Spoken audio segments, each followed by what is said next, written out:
Hi, this is Diane Sear.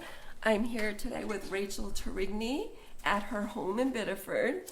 It's July 12th, 2019, and we are going to talk about Rachel's life and recollections of the area and her family. So, Rachel, could you just pronounce your name for me, please? Rachel Tourigny. And that's Tourigny. Right. Okay. And I wanted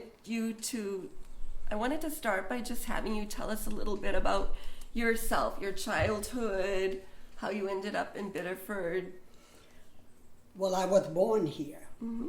My parents immigrated in 1923, 2 years after they were married in Canada. They had one child, and she was pregnant with my second sister. Then he came here to work in the mills. There was a lot of work in the pearls. Your father did? Yeah. They were married on his 21st birthday, my dad. So they were pretty My young. mother was 19 and a half.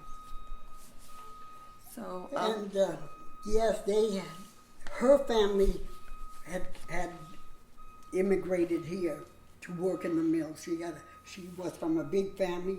She had 7 sisters and 4 brothers, and they had come down here to work. they were in Biddeford. They were all in Biddeford. Yeah. So, and then they started their family, and my father worked until, the crash, when so many people were out of work.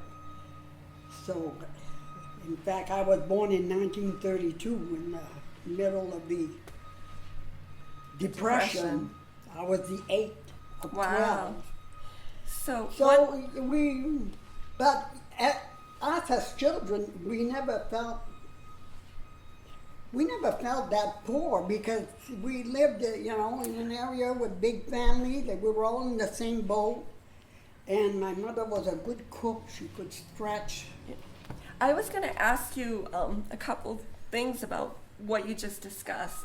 So in the paperwork that you said your father and mother have been given some property in Canada. Well, a little section of a farm, and my father couldn't make a living on that. Okay. So So when they heard about the work that was here and they had relatives here, they so that decided- wasn't a hard decision for them then No, to come. no. Yeah. And then so you still have relatives in Canada. Oh, many that I never met. Oh, did you 'Cause- ever go? Yes, I went a few times, but the bulk of my relatives are in Abitibi, and I never went there. Pretty far. Yeah. Yeah. In fact, my father had 2 sisters there, and my mother had a sister there, where they were pioneers. They were given land to go and open it up. Oh, That to was in the settle. west of. Yeah. Was there a native population? Do you know if there were Native Americans there? I would think there was. Yeah. Because I almost think I should do an ancestry on me, because I almost think I have Indian blood. Because I never knew my grandfather on my father's side, but the picture of him, to me, he looks Indian. So I think he had some Indian blood. Well, especially if they settled in that area. Right. They were right. some of the pioneers of there. But he married my mother's sister. Yeah. No, that would be my father, my grandfather on my mother's side. But my mother's older sister married at 15, Wow. and the man she married, he was 25, and they were given land to go out west and open up. And she ended up having 22 kids, Oh my goodness. living in a log cabin in the middle of the woods. And that was in the 1900s because your mother was born in 1901, right? Yeah, and that was So- her older sister, which might have been just a year older than Yeah. her. Wow. Wow. She had quite a life. Yeah, I bet with My 22 mother children. was a long time without seeing her, but when she did come to visit here in Biddeford, they had a lot to reminisce about. Sure. Yeah. Yeah. So yeah, I was wondering about how hard of a decision that was, and then did you ever go to? I know that they weren't from Abitibi, your family. They were from Where were they from? Well, in they Canada? were from Quebec, yeah. Quebec. Ham Sud. Yes. Those are the names that I remember. Yeah. And I know I had an aunt in Sherbrooke and one in Granby. Mm-hmm. So some of my father's sisters and brothers lived in Quebec. But he had two sisters that immigrated there to Abitibi. Oh. And one of the sisters had 17 kids. My mother's sister had 22, and one of my brother's sister had 17. And your mom had how many? 12. 12, yeah. She had her first one at 20, and at 36, she had the 12th, the last gosh. one. So That's quite a family. she was a busy woman. So, did you get to see your grandparents a lot growing up? On my mother's side, because they lived here too. They were here. Yeah, they had moved before my parents. So they were Binettes. The Binettes, yeah. I had a lot of relatives here in Right. the Binet family. Well, we know some, yeah. Yeah, well, Dr. Jim Binet was my cousin. Oh, okay. Yeah. Yeah. So, yeah, and then my grandmother was a Grenier, and there was a lot of relatives here in Biddeford also, on her side. Did you ever see your dad's parents? Or His mother came a few times. I remember when I was a teenager. But his dad, I don't remember ever seeing him. Maybe he died young. He died, I think, fairly young. Yeah. Oh. Yeah, and his brothers came to visit quite a few times. Well, I was going to ask you if I know you were from a big family, and what number did you say you were? I was the 8th. 8 out of 12. Right. And do you still are your siblings still living? Are they still around? Or? Well, I only have one sister left. I had 5 sisters and 5 brothers. Well, I had 7 sisters, but one died at 11 months, Yeah. the second child. So I had 5 sisters growing up with me, and they all started to fall there one after the other in just the last few years. That must be hard for you. Yeah, but I still have one here, and then the youngest of the family is a boy, and he's in Florida. Oh. Do you get to see him sometimes? Oh yeah, he comes up every year, and we've gone down, my sister and I have gone down to visit him. In fact, we were there in January. Good for you. Yeah. You must be pretty close with your sister, I take it. Oh yes, oh yes. And she's the one, we're only 13 months apart. So we grew up together, we learned how to dance together. In fact, we were jitterbugging Sunday afternoon. This past Sunday? Oh, at the wedding. No, I danced Saturday night at the wedding, at my granddaughter's wedding, but Sunday afternoon, she always goes every Sunday afternoon at that, is it the DAB on Bradley Street? I don't know. Yes, I think it is. Yeah, well, she goes to dance but I don't usually go, and I went to 11 o'clock Mass, so after Mass I said, oh, I'll just cross over and say hi to her. Now, of course, once I was there and the music started, we started dancing, and her and I learned how to jitterbug together, so we know, you know. So, how old were you when you learned to do the jitterbug? Oh my God, I was 13 years old. When we were teenagers, my parents had bought a little phonograph, and of course all our... Music and dancing was important, right? Oh yeah. Yeah. My older brothers and I, we started learning together, dancing in the house. There was a lot of music. I had a brother that played the harmonica, and another brother played the guitar, and there was a lot of music and singing and dancing. And well, that's what we've heard from others, is that especially the Franco-Americans, you didn't need a band, because every time you had a family gathering, different people played different instruments. So that was really common in your family too. And my parents, they both had beautiful voices. They sang, and they sang good together, you know. And we never had even a radio until I was like 8 years old. I was wondering about that. Yeah, and we go to bed at night, and my mom and dad had their rocking chair, and they'd be singing. We'd fall asleep on. I just loved it. They're beautiful French love songs, you know, beautiful melodies, and oh my Did you play any instruments? No, I always thought I should learn how to play the guitar because I used to love to sing. I can't anymore. I didn't have that beautiful voice, but I had a loud voice and I could carry a tune. So. Right. That's what counts. Did you ever go dancing around any place in Biddeford or a lot? Oh, yes, my God, St. Jean's. And the pastime, I was only 14, 15, but I had a brother right ahead of me, so my mother would let me go because she knew I was He more or would take less, care of you. he was around. And she knew how much I loved to dance. So, and then the pier. Oh, I was going to ask you about the pier. I saw all those big bands, you know. Oh. So what kind of bands did they have in the summer? And Was that the 1930s, 40s, that would have been 1940s? the early 40s. Mm-hmm. Well, it would have been. I graduated from the 8th grade in 46. They would have been 48. I was 15 when I really was allowed to go to the pier and dance. And what did they have for entertainment Oh there? my God, they had all the famous bands of the country. I mean, Harry James, Sammy Kaye, Tommy Dorsey, Louis Armstrong, Count Basie. I mean, you name it, they would come here. Isn't that We had that beautiful big ballroom where the pier extended so far out, you know, and I used to love it. They had that crystal ball going How did you get there? by bus. You went by bus. Oh yeah, and they had a late bus, and we crammed in there. Oh. My God.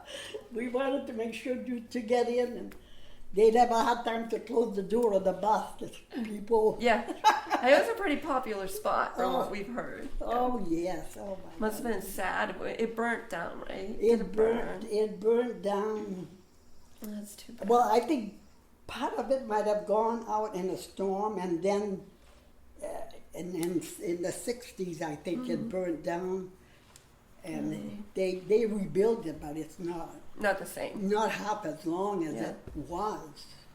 It would go right out in the ocean. Yeah, It was good. Oh. that sounds wonderful. And in town, well, like I say, the pastime when I was young, and then at St. Jean's, they started having dances every Saturday night. I've never heard of the pastime. That was way down Main Street. There was a bowling alley underneath, Oh, okay. I've and heard then that. and on top was the dance. Oh, I didn't know that. Yeah, they'd have a live band every Saturday, and Now, did you have a curfew? no, No?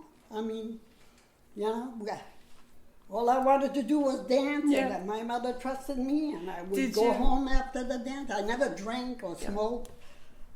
Did you walk pretty much everywhere? Oh, In well, Biddeford? yeah, to go to town, Yeah. to go downtown. We lived on Liberty Avenue from the time I was 10 years old, and yeah, we walked everywhere to church, and Wow. but there was a bus that came up Alfred and around, you know. So More buses than they have now. oh yeah, Yeah. So, did your family have a car? No, we never had a car until the year the year I got married. My father bought a brand new Chevrolet. Oh, wow. I mean, and he had never driven. Oh, He learned how to drive. He was 54, wow. and he died 9 months later. Yeah, he died young. I was Oh, going to ask you Yeah, about that. he died of lung cancer. Do you think did he smoke or? Oh yes. Oh, he did. And when he was young in Canada, they used to roll their own cigarette and use whatever, and he had poisoned himself. He had ended up in the hospital from whatever he had smoked, you know, those cigarettes. So yeah, and That must have been hard for your mother. How many children were still at home at that time? well, we were all, in fact, that year before he died, he married 3 daughters. Wow. I was married first in August, and then in January, another sister got married, and in April. And he went in the hospital in May, and they gave him 4 months to live, and he died Labor Day. He died Labor Day, September 5th, 1955. He was 55 years old. Isn't that weird? Huh? Yeah. It's Tough. Yeah, he was young, and he was such a, Oh, that's too he was, I was going to ask you about him. In the paperwork, you said how he had the measles and he had problems with his eyes. when he was real young on the Yeah. farm, yes, I guess he had the measles and it did something to his eyes, so he started school but couldn't keep up. And of course they couldn't afford glasses, you know, so he only had glasses when he was 18 years old. Did he ever talk about that? It must have been amazing to him when he got glasses and he could.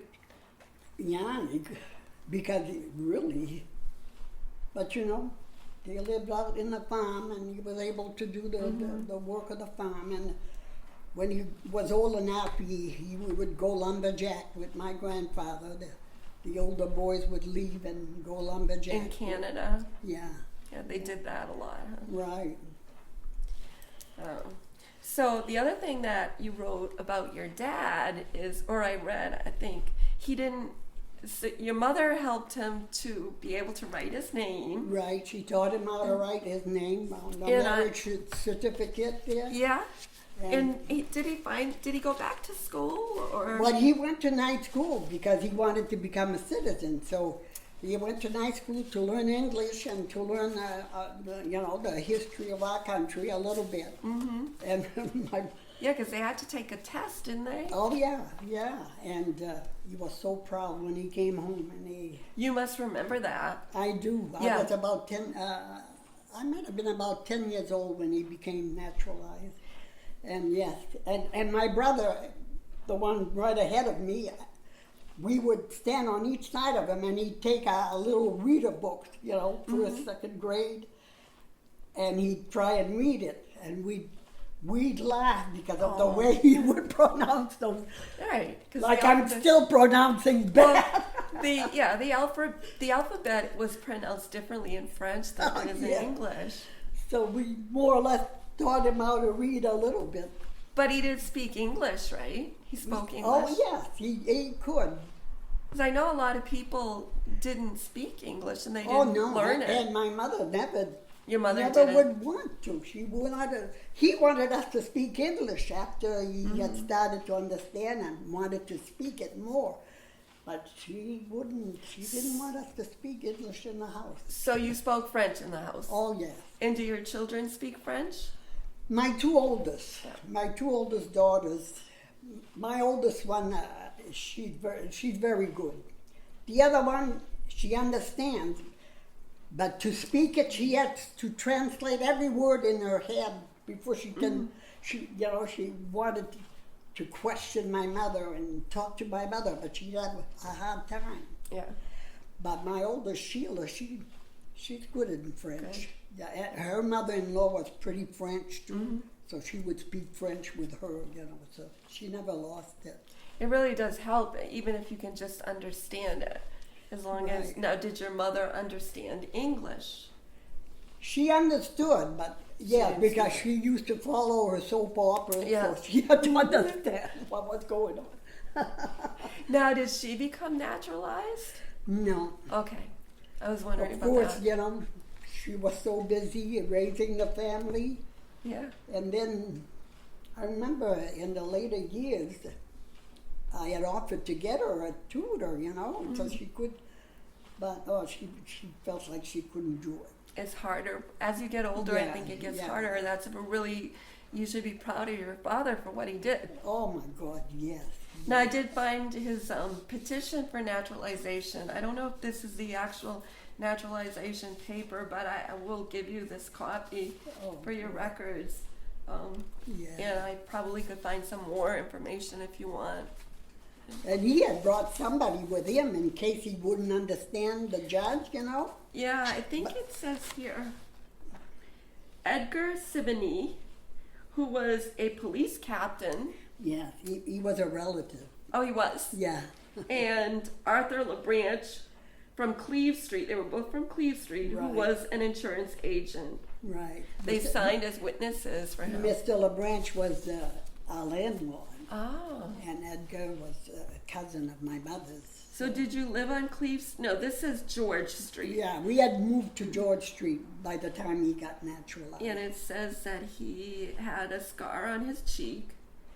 Oh, Your dad. gee, I don't remember Yeah, that. on his right cheek. Brown eyes, brown hair, 5'7" and a half, and 140 pounds. Oh, yeah. And at that time, he was a mill operative. A mill Yeah, operator. he was working in the mill, yeah. Yeah. But one of these census records said that he, I know I have it here somewhere, did something with the cotton. I don't know if that's the same thing or not, but I will give you those copies anyhow. Right. Now, what about your mother? What did she, so she watched soap operas. Well, in her later years, Yeah. you know, yeah. she got into it. With, Did she also work at the mill, or she was she busy did. raising? She did for,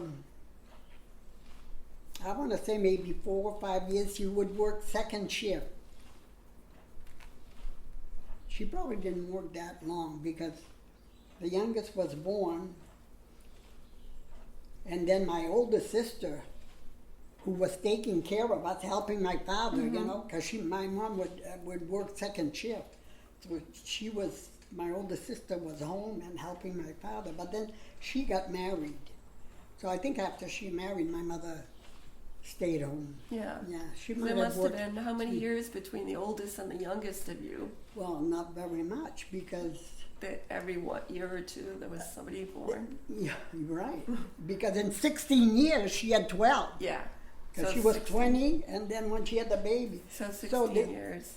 The most separation was between myself and my brother Gus, and it was 26 months. And in fact, she was thinking maybe that was it. And then I came along, and Started then it all up again. I wasn't even quite 5 when the 5th one got born. Yeah. So yeah. That's funny. Oh, she was a strong woman and a good seamstress. Yeah. People would give her coats and she'd take it all apart and she would make us nice. So you know. did she make all your clothes Oh, growing up? practically. Oh yeah. Yeah. She did a lot of sewing.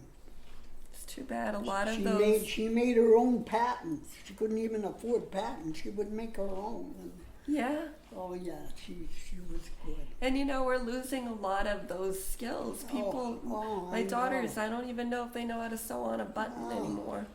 I know, even my daughter, she got a beautiful sewing machine, but if she has something to mend or something, She brings it here. They want the expert to take care of things. But I've never been a seamstress like my mother. I did take courses, and I did a few gowns when they were in high school, but I didn't keep it up. Yeah. Well, I think was you- working and I was raising my own kids, so I was busy too. Yes, of course you were. So you were you wrote down here about you had one uncle who died in Normandy. Yeah, my father's youngest brother, and he was born after they came here, because he was younger than my oldest sister, and I never met him. Oh, you didn't know No, him. I didn't know him. Did you hear any stories about it? Just that he was killed in the invasion of Normandy, So- and that he's buried there. He is. Yeah. I was going to ask you that. He was 18 years old. He had Oh. enlisted in the Canadian Army, and yeah. So there were a lot of Canadians that were captured because in looking it up, the Canadians did the Juno Beach invasion part of it. And some of them that were captured were actually massacred afterwards. Oh. But you don't know anything about No, that. no, I think never. most of the Acadians were at Juno Beach from what I read. Oh. So the Americans took one beach, they took Right, one. right. There were like 3 landings. Yeah. Yeah, see, And from what I read, a lot of the ones at Juneau didn't really have any prior military or battle experience. oh, So do you know if he had been in any other? I No. know, I have But no, he's buried yeah, there. I just know he died during World War II, and what I remember, that he died at the Normandy invasion. Mm-hmm. That's sad. Yeah, in Wow. fact, I didn't see my father cry very often. In fact, very few times. But when he received that letter, I remember him. Yeah. So he was from Canada, though. That was a Yeah, Canadian. yeah. They're saying we also have an interview from a woman whose uncle died on the last day of the war, Oh, and he my was young. I think God. he was 21, and you know it's so sad. That's so sad, yeah. Yeah. And there wasn't. I mean, those are just two examples, and there's so many. Oh, Yeah. So he was 18. Wow. Now, when you were growing up, did you share rooms with your siblings? oh my God. Yeah. When we finally, my parents in 25 years moved 25 times. Oh my goodness. I mean, from the time they came here, they lived in a room with relatives, and then they took an apartment, and they rented a room to people that they knew coming in. And as the family grew, they would move. They'd see a bigger rent, a better rent, they'd move. So did they always rent, or did they own Well, at some point? that's it. When I was 1943, I was 11 years old when they bought a house, a two-tenement. Mm-hmm. Oh my God, that was heaven, because there Yeah. was a bathroom with a bath. Yeah. We had never had a bathtub in any of the rent that So we what lived. did you do? Did you have a tub that you would fill and Yeah, share? my mother had a big round galvanized tub there, and once a week, I remember Saturday afternoon, we'd all go in there one at a time, getting washed, and she'd dress us. Was there any order and who went first and who went Well, last? they were the oldest down. Yeah. Yeah. That makes sense.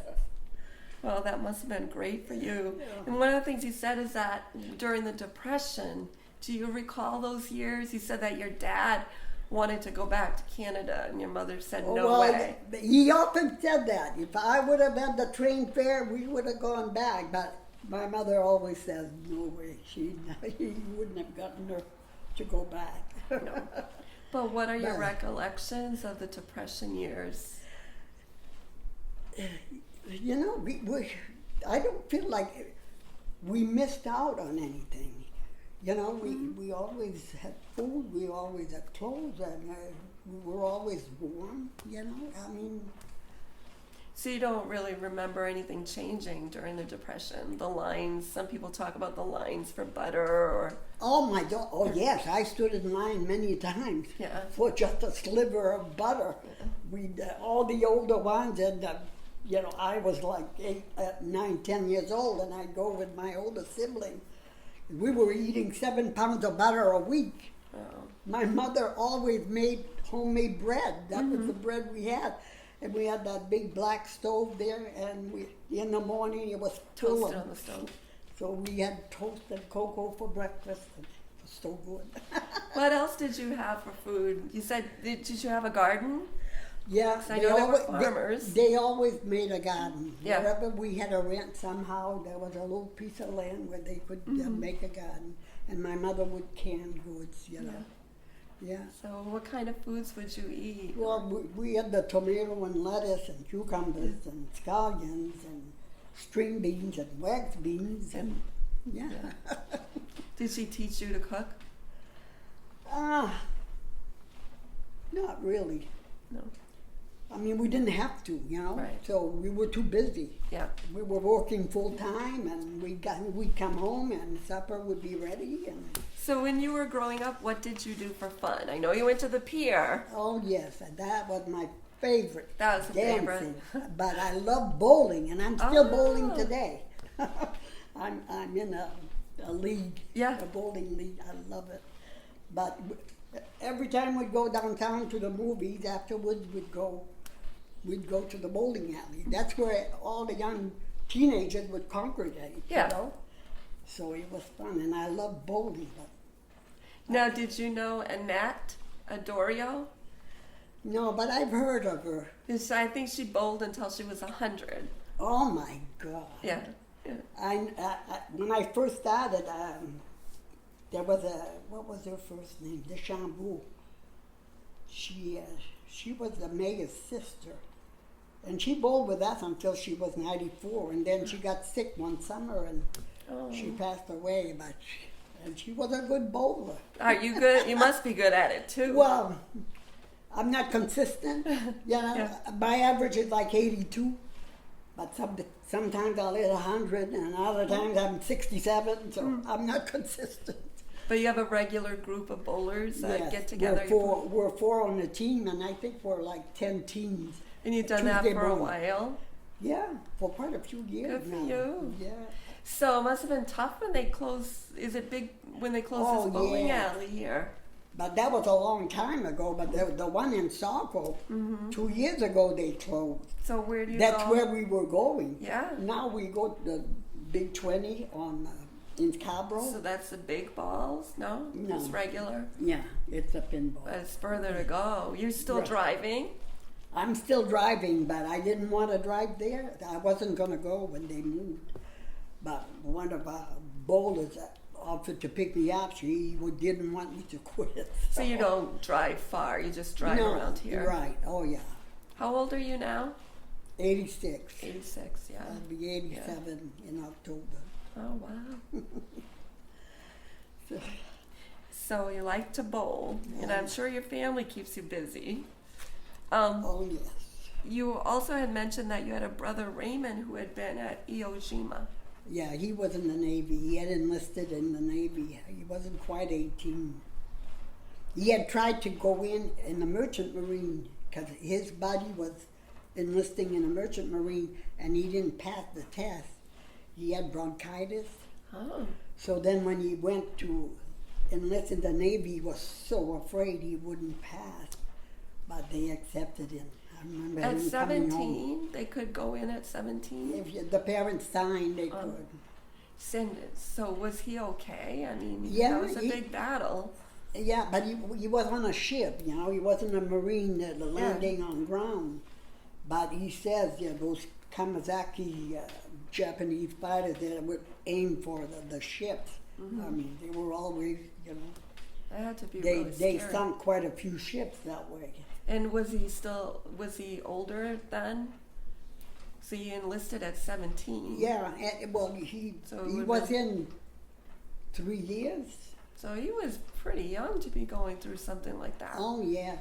And I remember after he came home, he was reminiscing, and he said how one time they were being shelled, you know, the ship, and he hid under a turret gun, and that went off, and it busted his eardrums.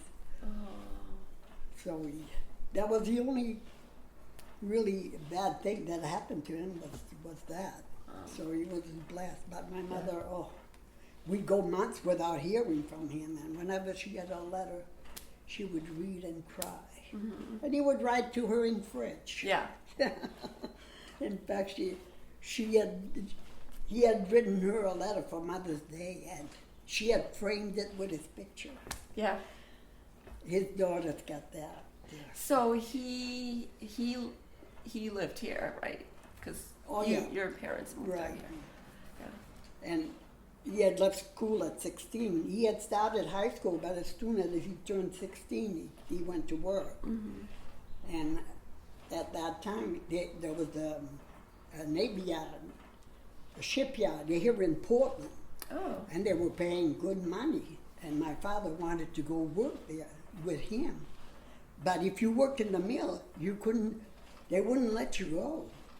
Well, why not? Because they needed the cotton for the wall. Yeah. So, and of course, a lot of the boys were gone, so they needed. The women had to step up. Yeah, and the men that were there, they were forced to stay there. But he ended up saying that he lived in Lewiston, and he was, he gave my aunt's address from where she lived, and he went and worked at that shipyard with my brother. Wow. So some of your family moved to Lewiston from here? Well, my mother had one sister that lived in. She had one in Lewiston, and she had one in Abitibi, and she had one in Somersworth. But Because Somersworth and Lewiston both had mills.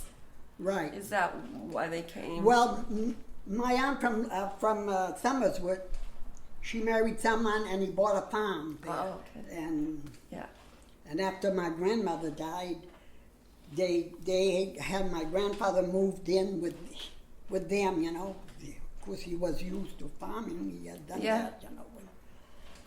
So he went to live with that. So your grandfather did end up coming and living in Somersworth for a while. My mother's, yeah. Yeah. Well, so you probably saw him a little more often Oh, when he was here. Oh, yeah. Pepe Binet, we knew well. And Mame Binet, she died in 1940, I think.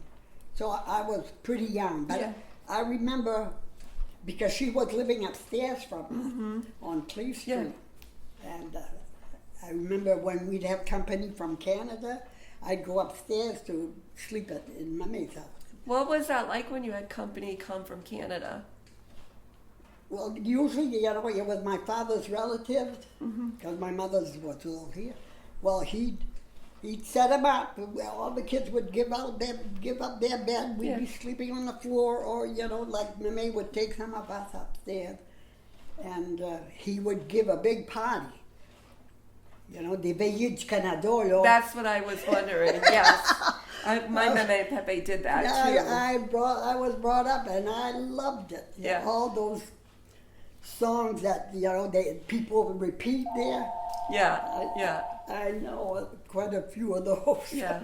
I So leave it in the car. speaking of phones, did you have phones growing up? We only had a phone when we bought our house. After we When bought you our, bought your house?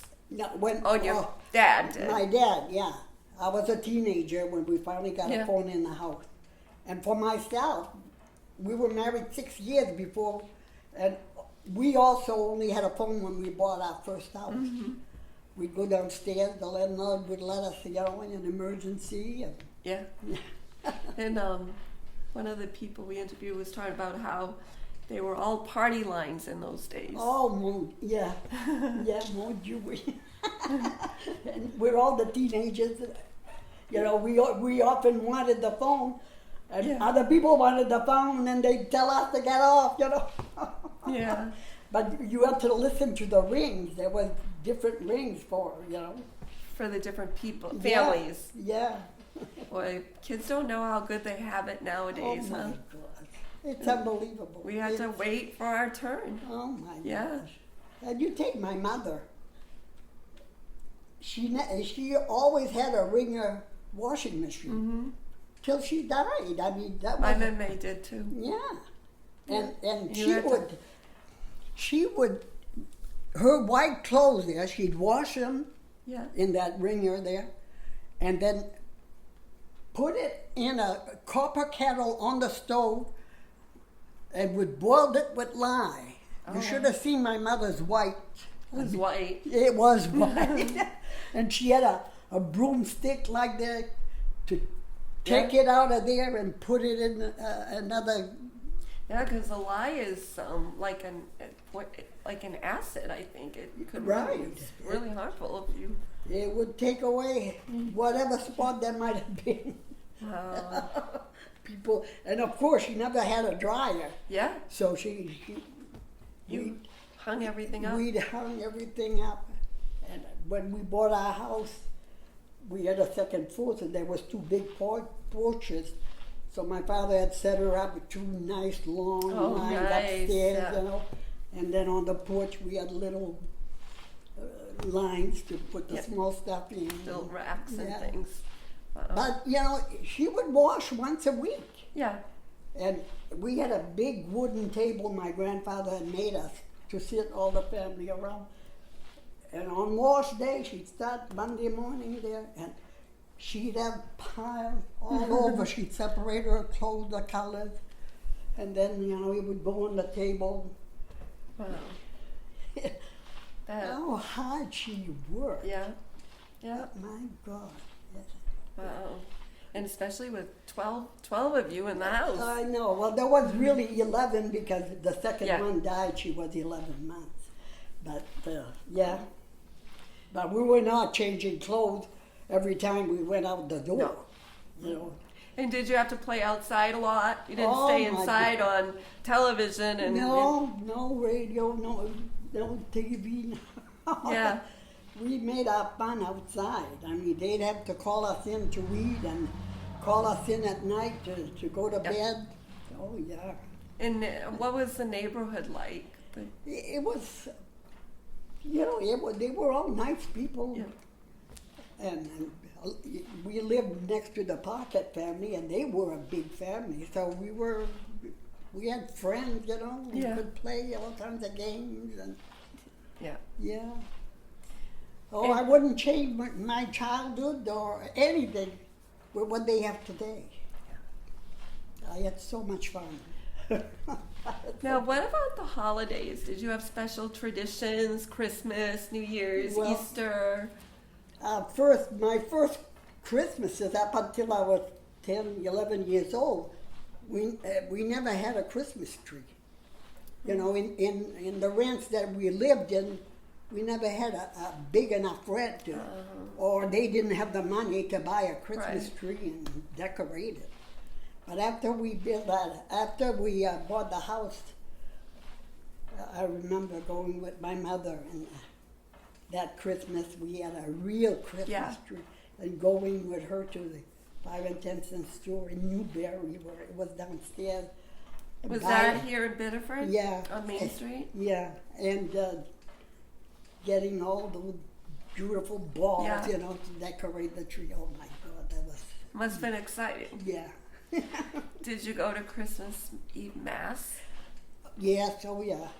My God, you have to stand in line for tickets to get Really? to be You had able. tickets? You have to have tickets. Oh, I didn't know You that. have to go buy tickets the week To go to the before Mass. to go to that midnight mass because so many people wanted to go. Which church was that? That was at St. Joe's. St. Joseph's? By then I lived 10 years in St. Andrew's Mm-hmm. Parish, but then we moved and we were in St. Joseph's. So. Wow. Oh yeah, and then afterwards, the older ones were married. My older siblings were married, so we'd all be at my house and have After a midnight Mass. Réveillon, Réveillon. with With pork pork pie. pie. Oh, my mother made such good pork pies. Yeah. Yeah. With the music and the food and Oh the family. yeah, and it was at one of those Réveillon that her older sister came down here, but she didn't know. So her brother and my aunt brought them to our house that night, but they hid, and only her husband came to the door, and of course I don't even think my father knew this. This because they had left, Well, he says, you seem to be having fun, in French. You wanted to come in. And my father, he was a complete stranger. Oh, you didn't know him. And then my uncle Omar came by and they were laughing. And that's when my mother saw her sister, and she hadn't seen her for 20 more years. Wow. So, The one from Ibitsubi. yeah. Yeah. And That's exciting. they were the two oldest. Yeah. So they had been close, Yeah. Oh, she was so happy to see her. Now, what about New Year's? Were there special traditions for New Year's? New Year's, yeah, there was one of my aunt, my mother's sister who lived on the farm.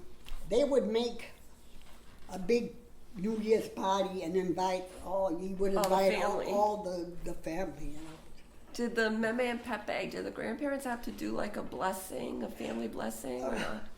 I don't remember that Pepe did that, but you all had to wish each other, the prosperity And Easter was the same. Yeah, Easter was never, we'd have a meal at the house, but for us kids, Easter baskets. Yeah. I wasn't brought up with that. Yeah. Easter was about Easter. So, so you started at St. Andrew's for 10 years? And did you go to school at St. Andrew's School? Yeah, I did up to the 6th grade. And then you went to St. Joseph's. Right. But what I learned after I saw one of my classmates, because I had skipped the 4th grade.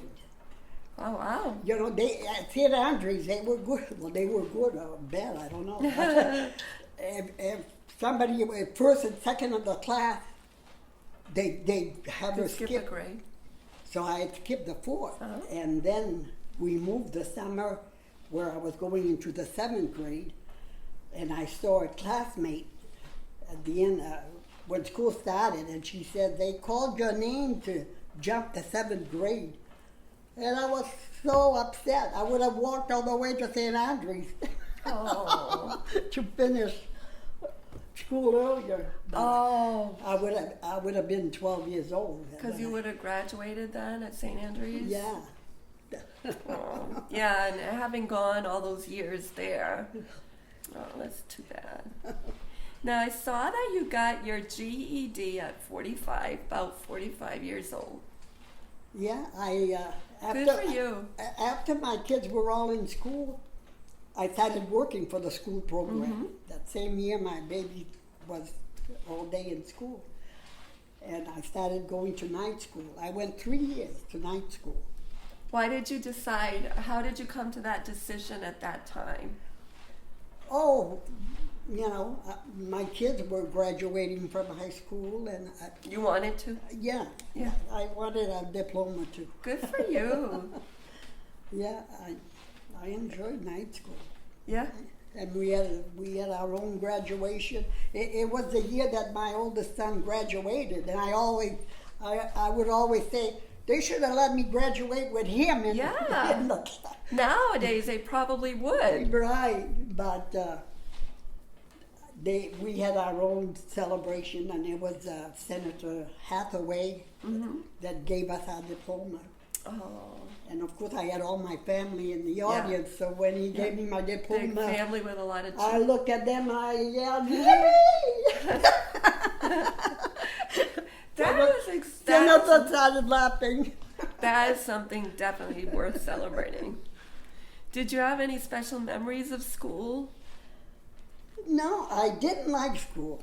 It's weird because I didn't have a hard time, but for some reason, How were the sisters at St. Andrews? some were very nice, but I had one, and I think she was the one that ruined it for me because when we were living right next to school, so when I was 5 years old, my mother wanted me to go to kindergarten. Mm-hmm. She would walk me over, but I would cry and cry. Yeah. And that old nun, well, she couldn't have been that old then, but she was there a long time. Sarah Dieudonné, her name was. How do you say that again? Dieudonné, Dieudonné, I guess. Dieudonné. Okay. She was a kindergarten nun there for years and years. So she she would always have a little box of candy on the windowsill, and she would try to bribe me. And You weren't having it. No, so my mother kept me home. I never did any kindergarten. But the following year, I really had to go. Yeah. And I remember when my sister Loretta, who was 5 years older than me, was the one responsible to bring me to school. And I would cry. And so one morning, I was giving Loretta a hard time in the schoolyard when this nun comes over and grabs me and brings me inside, and I got so scared of her. And then I ended up with her in the 5th grade. Oh, I had not forgotten her. Oh my God. She was a big nun, and she would get so red in the face, when she'd be mad. oh, But I think she probably ruined schooling for me. we interviewed a lot of the Good Shepherd sisters, and they were at St. Joseph's. So Right. did you go? You went to St. Joseph's Yeah, for 1 year. I did at the 7th and 8th grade at St. 2 years. Yeah, Did you notice a difference? Because that's a different congregation. right. And I can't remember what the They ones were, at St. they Andrews were, are called.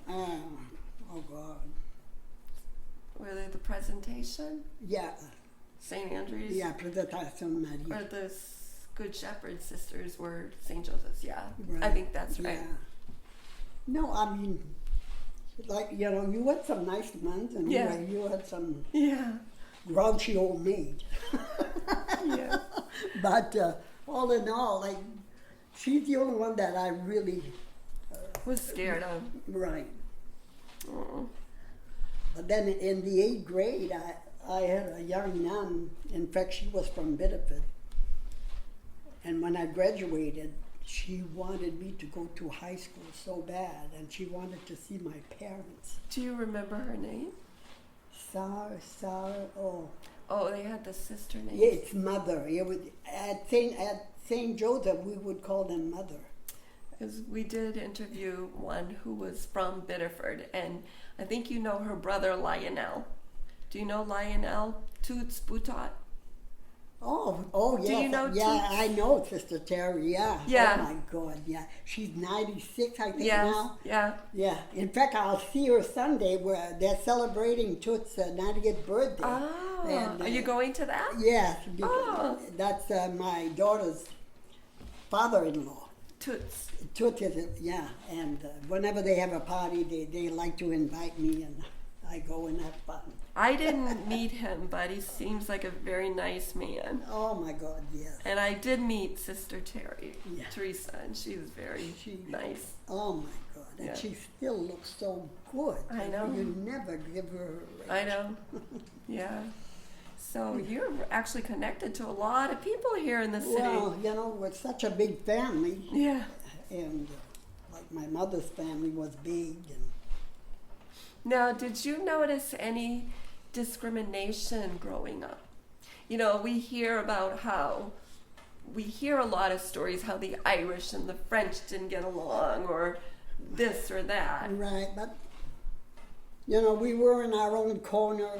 You were with the in French St. Canadians. Andrew's Parish. No, I never. Maybe I think the Irish were St. Mary's. By around St. Joseph's. Yeah. So there might have been them, but I never heard about Never it. noticed anything. experienced Well, it. that's good. Yeah, So a lot of this is probably just, stories and yeah. Well, Who you know, knows? teenage boys might have been in different gangs, yeah. but I don't. Yeah. So, do you remember anything about the fire of 47? Yes, I was working in a shoe shop. Which Yeah. shoe shop were you working in? At Saxon Lotsman. Was that here in Biddeford? No, it was in Saco. Mm-hmm. And they made nice apartments in that shoe shop on Park Street in Saco. And I think during the war, that might have been like I don't know if it was the National Guard or the Army living in that big building. You know.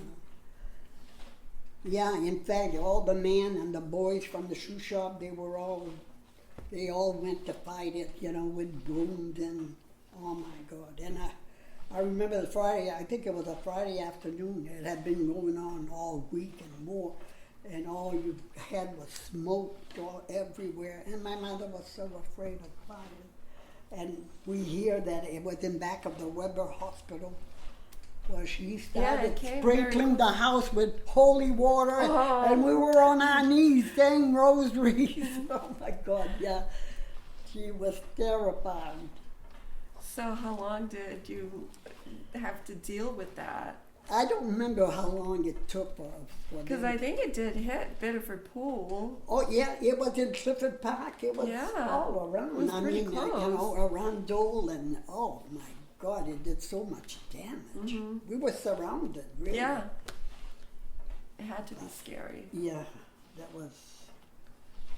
And we'd even see it on the news, you could, national news, they said something about the fires over here.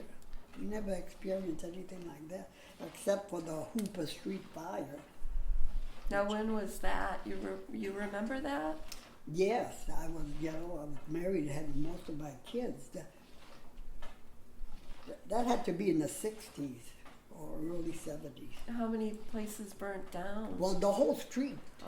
The whole street went. It was a beautiful afternoon, but it windy. So everything spread. So kept it. I think it started in the diamond match. There was a lumber, you know, and I think it started there and it jumped. And then all the houses on Hooper Street that had gone down. It was quite something. Somebody videoed some of it.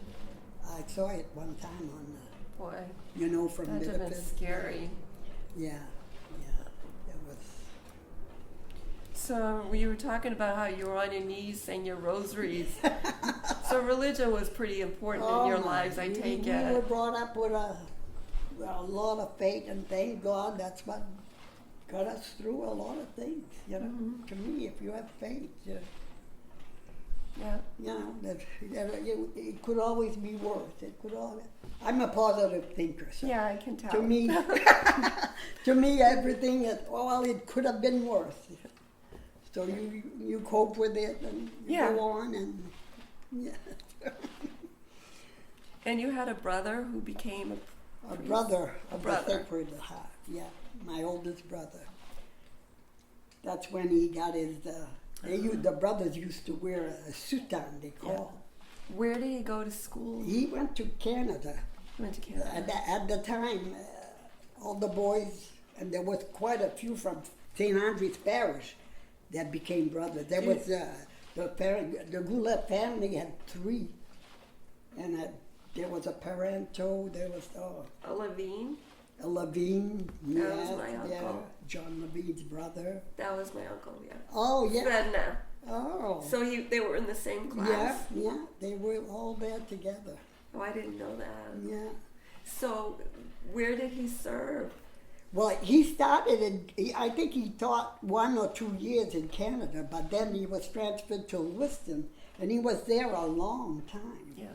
And in fact, 2 years ago, my sister and I, they inducted him into the Hall of Fame for St. John's. Oh, nice. Because he had been a coach of tennis and Yeah. hockey, and he was a guidance counselor, and he was there so long. And he was well liked, he was loved over there. And so they asked if we would go and then receive, you know, in his place. So we go there, and some of my kids are there with me, and my nieces and nephews, you know. And everybody that was inducted that night that went to receive the plaque, you know, they were all saying a little speech. And my son turns to me, he says, "Mom, did you write something?" Or I says, "No, I thought all I was going to do is say thank you." And then I look at him and I said, "Oh, I'll just wing it." So when I went up, I said, my son just asked me if I had prepared anything. I said, I told him I was just going to wing it. And at 85, you can wing anything. So I reminisce a little bit, but he left, I was so young. Yeah. Because he was the second oldest, and I didn't remember that much about him. I just remembered that him and my brother Ray played hockey a lot. Here in Biddeford? Yeah, on the Saco River. We lived near the Saco River. So in the winter, the boys would clear out the snow, and we'd go skating over there on the river. But then when the tide would come in, that ice would all break up. Yeah. And one time, I got stuck on one of those ice. Oh no, you're lucky you're still alive. Everybody had gotten off, and I was still there. And one of the older boys just took a stick. Told me where to step, you know. And I finally got out in back of his house. So Was that the last time you did that? I don't know if it was the last time, but I made sure I was off the ice before it started to break up. Now, do you remember when they used to cut the ice up for like blocks? Ice? Well, I remember them delivering. You remember the deliveries? Oh yes, Mom would put a 10 cents or 15 cents or whatever piece, big piece she needed, and when the trucks would come, all the kids would run after the truck and take all the shavings, you know. Oh, yeah. It was summertime, of course, and we. It's amazing how they used to do that. And I can't figure out how they would keep the ice.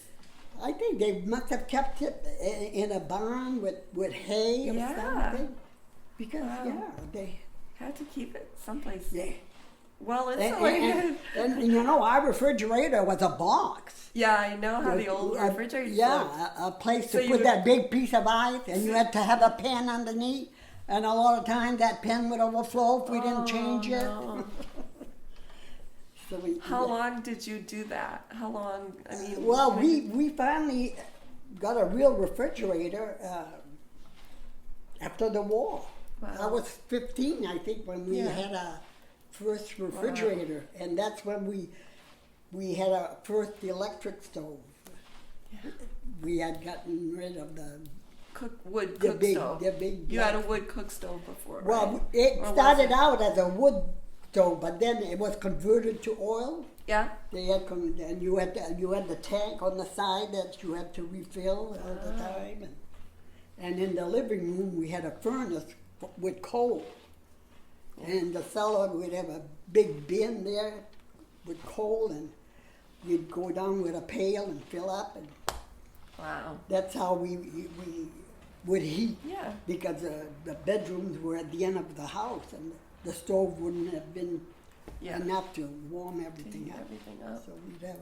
Wow. My husband and I even had a furnace in our ranch. We lived 5 years on Gulf Street, and we had a furnace in the living room, but it wasn't cold. It was hooked on, and it was an oil. Mhm. Wow. Yeah. And then when we bought our house, we had put it upstairs for the bedrooms upstairs. Yeah. And my daughter comes home one night and she's cold, so she goes to that furnace and turns it all the way up. Thankfully, we would go and check on them before going to bed, you know. And we go upstairs, and that chute there was fire red. Wow. That was going full blast. Yeah. So she was told never to touch that. Yeah. Amazing how the kids are sometimes.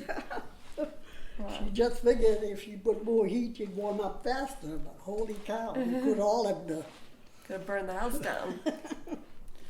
And do you remember at all when they had the centennial celebration in I think it was 1955 here in Biddeford? Apparently it was a big deal. For some reason, you know, I read about it and I don't remember that.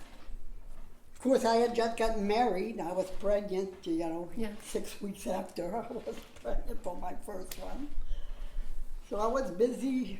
You at had home. other things on your mind. I was working, because I worked till I was 8 months along before she was born. So, no, I don't remember. I'm sure my husband and I didn't go downtown. Yeah. So I was going to ask you a few questions about how old you were when you were married, but I think you said you were 21. Yes, I was almost 22. I got married August 14th, and I turned 22 October 6th. So, And you were married here in Biddeford? yeah, St. Joseph Church. St. Joseph's. Yeah. And how did you meet your husband? What was that like? What was a courtship like in those days? Well, oh my God, that's another book, because I was engaged to another boy. Oh my. I had met, when I started working in the shoe shop, my husband was working there. He was 19 at the time. 18, Your 19. fiance, you mean? Oh, your husband. My Sorry. my husband. I met him So at you the knew shoe shop. him from there. But I had been going out with one of my brother's friends, and you know we kept breaking up and going back and break. So finally, he had asked me to marry him, and I was wearing his diamond. And then they both left for the service. That was the Korean War. So, and my husband came back first. Oh. But for 3 years, I was writing a letter every night to my fiance. We were supposed to be married 9 months after he was in. Before he got his orders, we had planned to marry on that furlough. And everything, I had my sister-in-law's wedding dress. We were all ready, and I even published it at the church. They used to publish. Yes. Yep. And then he calls me when he got his orders. He called me from the base where he was, and they were sending him to Okinawa for 3 years, and I couldn't follow him. Oh. So we said, "Oh, we'll call everything off, and we'll wait until I get back." That must have been really hard for both of you. Oh my God! But then, when the other one came back, he started wanting to take me out. I was working with him. Were you still wearing your ring? Yeah, but that's it. I wouldn't go out because I didn't want to go out. Yeah. So I had written a Dear John letter, which I was heartbroken writing it, but I felt I couldn't go out with George with my diamond on, and I felt I had to make sure. He was coming back in September, and we were getting married in September, and I had to make sure that he was really the one. Right. And then after I went out with George that summer, and Jerry came back that fall, and I went to his friend's wedding with him, but that wasn't the same. No, He wasn't the one. Right. I started really going out with him off and on from 15 on. I was 15 You were years young. old. Yeah, he was really my first. It's funny how things turn out, huh? I know. Because if that hadn't happened, you would have been married to him. Yeah. I really believe you have a destiny. Yeah, yeah. I really believe that. Yeah. So you dated your husband. Yeah, and we were together for a year, and then we were married the following year. I started going out with him in May, June, and then following August. Did he go dancing with you? Yes, but he only waltzed. Oh. He couldn't jitterbug, and jitterbug is my deal. But the weirdest thing is when rock and roll came around, he could do that. Yeah. When you rock and roll, you each do your own thing. Yeah. You follow your beat. Right. So he could dance that. But of course, I was never without partners, because all my brothers... They knew you loved to dance. Yeah, and I would dance with my brothers or my in-laws. So I always had a partner to do the jitterbug. But George, he was just waltzing.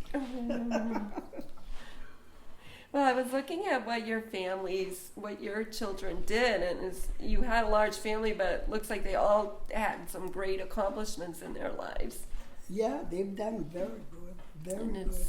So they must have had a good example, a good set of parents. Hopefully, we did set a good example. I'm sure you did. So, I'm sorry, I keep saying so. It looks like you had a lot of jobs through your life. Well, I started very young. At Kresge's. Can you tell me about Kresge's? Because someone else mentioned that. That summer after... How old were you? 13 years old. So that is young, yeah.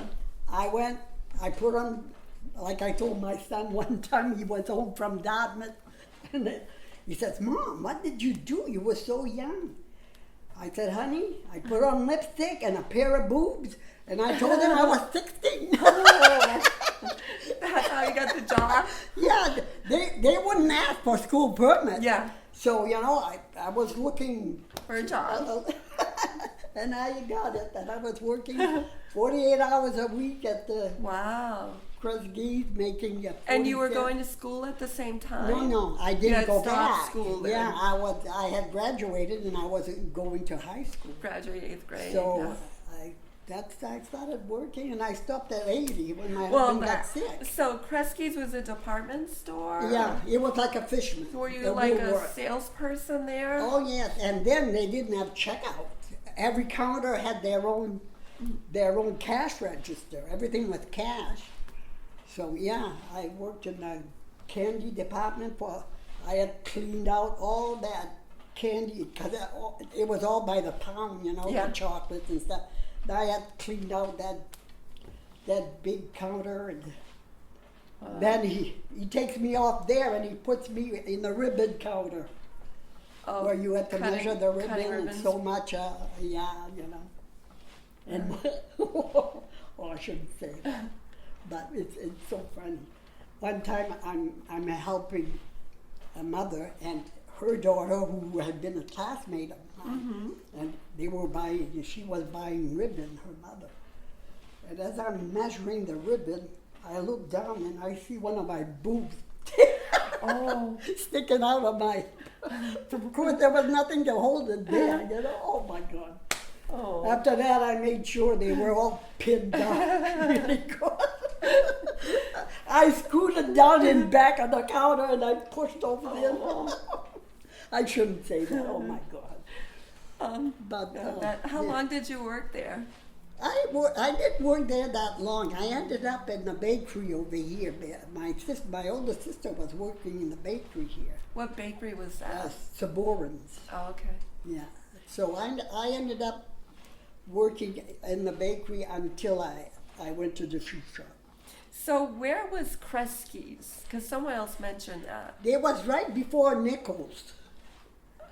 Nichols was on the corner there. Yeah. You know, there was. I remember Nichols. Yeah. Well, it was right before that. On the connected to it. Yeah. And it was a. It might have been. There was Nichols. It was Butler right near Nichols. Butler's was a little ways down, I think. Yeah, later on, but. Oh, I don't know. Yeah. At that time, Butler's was right near. Were they mostly family-owned businesses? I don't know. So you don't know the owner or anything? Well, no, you know, the managers were not French. No. But.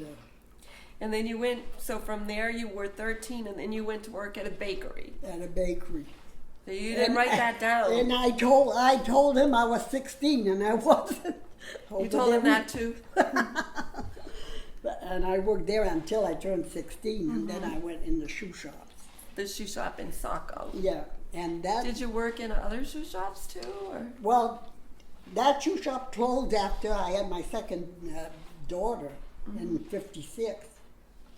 So then I went to work in Kennebunk, the Kesslin Shoe in Kennebunk. My mother worked there. Yeah, and I worked there until my oldest son was born.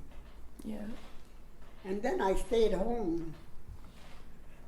I stayed home there until I had, after my fourth child, and he was almost 2, but I went to work at Components. And there I worked 7 years until I had my last child. And then I stayed, well, no, I didn't, I stayed home. After he was born, I stayed home until he started school. Was that about 2006? No, it was before that. Oh, the Biddeford School Lunch, 1975. Yeah, I started there in '75, and I worked there until 2000. Was that a retirement? Did you retire supposedly from there? Well, I just stopped working. Yeah. You know, we weren't paid any. We didn't have any pension plan or anything. Yeah. You just stopped working, and that was when I saw the ad in the church bulletin that they wanted someone for aftercare to take care of kids. So I said, oh. And that was only the afternoon. Did you like that job? I loved that job. I went and played with the kids. Oh my God. Yeah. Oh, I was playing baseball, jump rope. And I became of course, I worked there 13 years. Yes. So in the later years, I was 80 when I started, when my husband got sick. But then I became the official pitcher. Oh, really? Yeah. So that's probably why your granddaughters were all so good at sports. They take after their grandmother. I don't know, but I love to play anything. And on a rainy day, I would play cards with them. I had taught them little games of cards. I'd have a big crew around me, and we'd play cards. God, I loved it. So you said that you quit, or you stopped to take care of your husband. Was he sick for a long time? Yeah, well, he had a bad stroke, and he was pretty bad, but boy, he recovered, and I had him for 3 years, but I stayed home with him, and he had some impairment from that. Yeah, he got much stronger. I would exercise every day with him, you know, and I'd make sure he'd go walking on the deck, and he drank his water. And It must have been I kind of think- hard for you being so active and then But you know, always working. I always say that was such a blessing, those 3 years I had with him. Because we got married, and I got pregnant right Yeah. away. And had the And I children. had issues, you know, with my first pregnancy. So we had no honeymoon. Right. And then I'm, you know, Yeah. busy with the kids. You don't have time for each other a lot of times, you know. It's the kids. Yeah. So there I felt You had time together. it's like we had a honeymoon. So you never went on a honeymoon? Yes, oh yeah, we did. We had a 1 week at a LNA camp in Wolfboro, New Oh Hampshire. yeah, it's beautiful there. My sister had gone there like 5 years before me. She had gone there for her honeymoon, and it was very nice. Yeah. Yeah, all inclusive, you know. Nice. So yeah, we had that 1 week. So how much older than you? He was your almost husband? 3 years old. So you're very close in age. That's good. Yeah, Yeah. yeah, Yeah. yeah. I always say that I was blessed Yeah. to have those 3 years. Then you went back and started volunteering. Yeah, well, after he passed away, I started, I'm volunteering twice at a thrift shop there for the church, St. Saint Paul. And then I volunteer one day in the kitchen at St. James. So you're still I doing that. have 6 great-grandchild already over there. I met a couple of them last year because with T-ball, our grandson tried T-ball, and I can't remember your granddaughters. I get confused because there was one, like I had 4 daughters, so there was always one around their ages, and I know Trisha went to school with one of my daughters, and I don't remember who I met there. I met a couple that had kids playing. Oh, yes, they're into everything. They play everything. Yeah. Yeah, they're very busy. Nice young ladies. It keeps me young. Yeah. But I enjoy sports, so I go see him play basketball and field hockey, and Uh-huh. yeah, I love it. That's good. And they're all around, fairly close around. I did to my children. I was always, if I could, you know, when I wasn't working. And then my grandchildren, oh my God. And one of my Sheila's daughter, she was a track runner. Yes, she And was she- on the team that my oldest, but she was, I forget her, is it Nicole? I don't remember her Oh, name. Nicole was her friend, Brianna. Brianna. She was a little bit older than my oldest. They were on cross. Oh. She was very Oh, good. She still has records in Maine that haven't been Yeah. broken. Yeah, she was The really good. 600 at the Expo and the 800 outside track is still has not been beaten. So I've probably seen you before because we used Oh. to. My daughter was a freshman. It was when they had a really good team that year. It Oh, was. they won I the don't remember what year it was. they won the state champ. Yeah. She was a freshman, but they were all the seniors. There were quite a few of them that were Right. really, really good. Oh yeah. She, her classmate, that team was very good. Yeah, yeah. So we enjoyed that. We didn't miss any of those meets, and That's good. Yeah, and it's good. The kids like to see you there. oh my God! And I'm a Encouraging. cheerleader. Yeah. If you don't think the yippies don't go.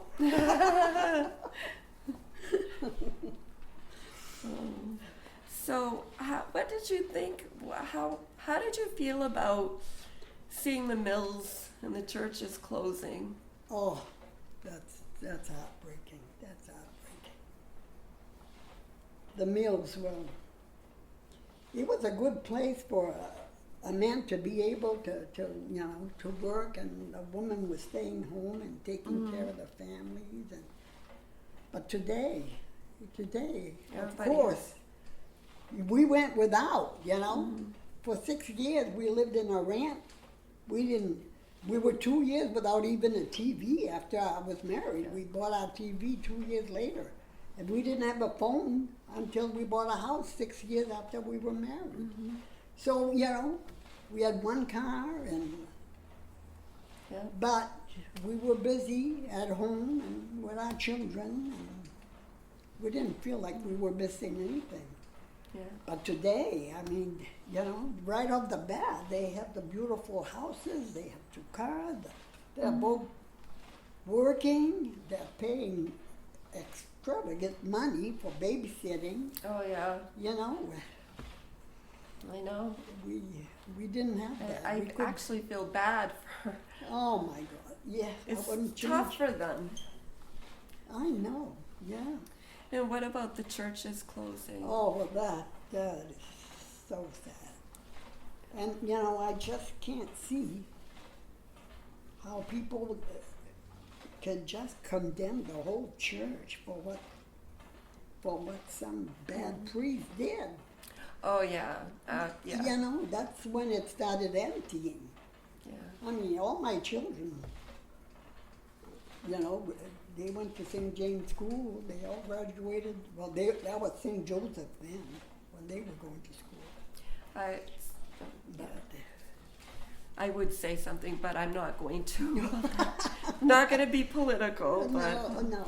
yeah. It's sad to see the churches half empty.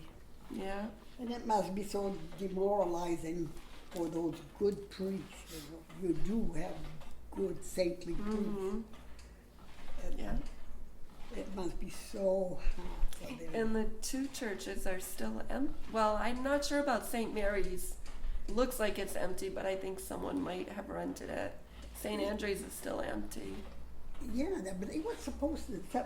It was sold. St. Andrews was sold, and there was supposed to be something in there, but Biddeford Housing is fixing it. I think they own it, oh. and they're fixing it up, and they're trying to rent it. Right, because I know that they did apartments in the nuns' residence, and the rectory has been fixed. I Yeah. think there's apartments in there.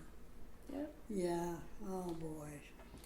So, any special memories of Main Street in Biddeford? Any? Only that it was busy. Yeah. I mean, Saco, compared to us, in Saco, everybody came to Biddeford to shop. I mean, the main street from the Puritan, which is now the Happy Dragon, there up to the lights, there was stores. No. It was so much better Yeah. than going to a mall and walking, you know, so tiresome. I don't even go to the mall. But yeah, we had everything we needed in those stores, and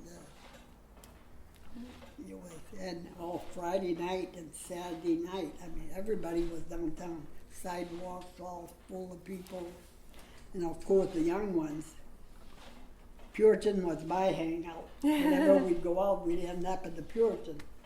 And the boys would all be on the corner, watching the girls go by. Oh. Yeah. Did you ever go to the skating rink? I did. There was one in Old Orchard, and my younger sisters, the one after me and the other one, Joe and Pauline, they were there all the time. I went a few times, but I was never good at it. I was always, my sister Yo, she could skate backwards and dance around. She was so good at it, but I was never good at it. No, Westbrook skating rink. Oh, the ice, oh skating? yeah, oh my God. Because everyone talks about. I didn't know they had a roller skating rink in Old Orchard. Yeah, right up the, I didn't know that. yeah, right up the beach there, they used to have a skating rink. But the Westbrook skating rink was what I meant. Oh, ice skating, Yeah. oh yeah. I learned how to ice skate on the Saco River. Right, you told me Wearing that. my big brother's skate over my shoes. Oh my goodness. That's how I learned how to ice skate. But when I became a teenager, I was old enough to go to Westbrook. Oh yeah, that was the place to be on winter time. Yeah, that's what I Oh, heard, and I heard Friday that Wednesday night. was ladies' night. Yes, there was a ladies' night, and then Friday night, Saturdays, and Sunday. Oh yeah, everybody was there. Do you remember the speed skaters at all? They used to have I speed remember skaters. seeing the Go Bills race over barrels. You know, there was their sister was a very good racer, and there was I think a couple of brothers. Yeah, they competed. I remember the first. And there few was a years. Danny Gagne, maybe, who was very good too, I think. for skating, speed skater. Oh yes, yes. They would compete. I think they competed in Boston Yeah. for racing. Yeah, they were very good. The Gobiel family, and they lived on Upper Cleve Street, not that far. So we were talking about Main Street in Biddeford. Well, it was a busy, busy place. A lot of girls worked in those stores, and people were downtown shopping. Yeah. Friday nights and Saturdays. Did you go to the movies? Where did you go to the Oh movies? my God, yes. There was a Central Theater and there was a City Hall that showed movies all the time. And yes, especially the 3 years I was home waiting for my fiance to come back, and the movies would change 2-3 times a week. Yeah. You know, that'd be all. I was always at the movies. I love movies. What do you think about Main Street or Biddeford today? Well, I'm hopeful that it is, you know, there's quite a bit going on. They have a lot of restaurants, and yeah, I think it really revived, you know, especially since we got rid of myrrh, which was such a good thing to do. Should never have been allowed, but, you know, we were sold, the city was sold a bill of goods when they accepted that. But boy, it was good that we bought it and got rid of it. And the mill buildings are Oh growing. my God, I visited that. I went on a tour, and yeah, that is fascinating to see those original floors. Yeah. And they're still looking so good, you know, and Yeah. unbelievable what they are doing, what they've done in those mills. Yeah. I think one of the things we've discussed before is there were so many people that came to work at the mills Oh in my the God, late yes. 1800s, early 1900s, Right. in all different countries. And then, you know, they kind of died out, but now the people are coming back, and it is kind of exciting And, to and see. it was when we went on the tour. I remember the guy was saying how they came from overseas. I don't remember the countries now where they came to build those buildings. And Right. boy, they were built to last. Yeah. Yeah, yeah. And a lot of those stayed on. They brought their family. The men had all come to build, you know, but quite a few stayed here and brought their families here, and yeah, Yeah. it's quite a history. It you know? is. It is. We should be really proud. I know. And Boy, then- I wish my brother Ray was alive. He would have been. He was proud to be a Frenchman, and he wasn't afraid to say he was. And he would have loved this. He would have been good at it too. Oh. So, did you ever use the train? I guess we talked about the Irish and the French, and one of the things was that when the Canadians came down, they took a lot of jobs at the mill, and that's where some of the tension started. Oh, probably. But they needed a lot of people to run those mills. And I know my father worked, after he was down at the shipyard, he went to work at the Bates. We had the Bates on York Hill and then the Pepperell. But when he first came here, he was in the card room at the Pepperell. That was his first job there. And he was one of the first men to sign for the union. Oh. And he was threatened, you know. They didn't want the unions to come in at the mill. By the management or by other people? By the management and some people who didn't want to bring the union. Was it his idea? You said he was one of the first. I don't think he started it, but he was ready to sign on. So he talked about very it at early. home. That must have been interesting. And it's funny because the same thing happened with me when we worked in the shoe shop. There was no union, and then the union was coming in, and there was fighting to get in, and I was all for it. And I remember the superintendent bringing myself and my brother down to his office and telling us how good they were to us and everything. And they were. But I felt, if you've got a union, you can... Have a little more strength and say. Right, right. But we killed ourselves because they all ended up closing and moving. So, because you could make a good living in a shoe shop. Yeah. I mean, there was a lot of real... Because you were all working on piecework. Right. But some Depending jobs... on your incentive or how Right, fast like you my work. husband was a Goodyear stitcher. He was getting paid good, And but it wasn't consistent, Right. They would come in Depending on the time of the season of the yeah, year. when they or- change, over, and depending on the orders they get. And sometimes we were busting, and other times there was hardly any work. But I loved working in the shoe shop. I had so much fun there. It was, yeah. You probably don't remember this, but the Ku Klux Klan actually threatened to come to Biddeford. Yeah, and they were stopped right at the bridge. But no, I don't Did you remember hear that. stories about it though, growing No, up? well, I remember hearing about it, but my parents never mentioned that. But I don't know what year that was. Yeah. It says so in that I'm not book. sure if it was the late 1920s or early or 1930s. I don't recall. Right. See, and they came here in 23. Yeah. So You wouldn't. You're too I young to remember. never was aware of it, and I never heard stories from my parents about it. So, yeah. So I know that you like to go to the beach. Oh my God. And what do you yes. think about the beaches here in Biddeford? Oh, I love it, but the parking is so limited. Oh. We like to go to the middle beach, Which one is that? Is that right? When you Fortune's come in and you Rock? turn to Biddeford Pool and Fortune's Rock. Yeah. But right there in the middle, there's a little parking lot I didn't there. know that. And I didn't know that.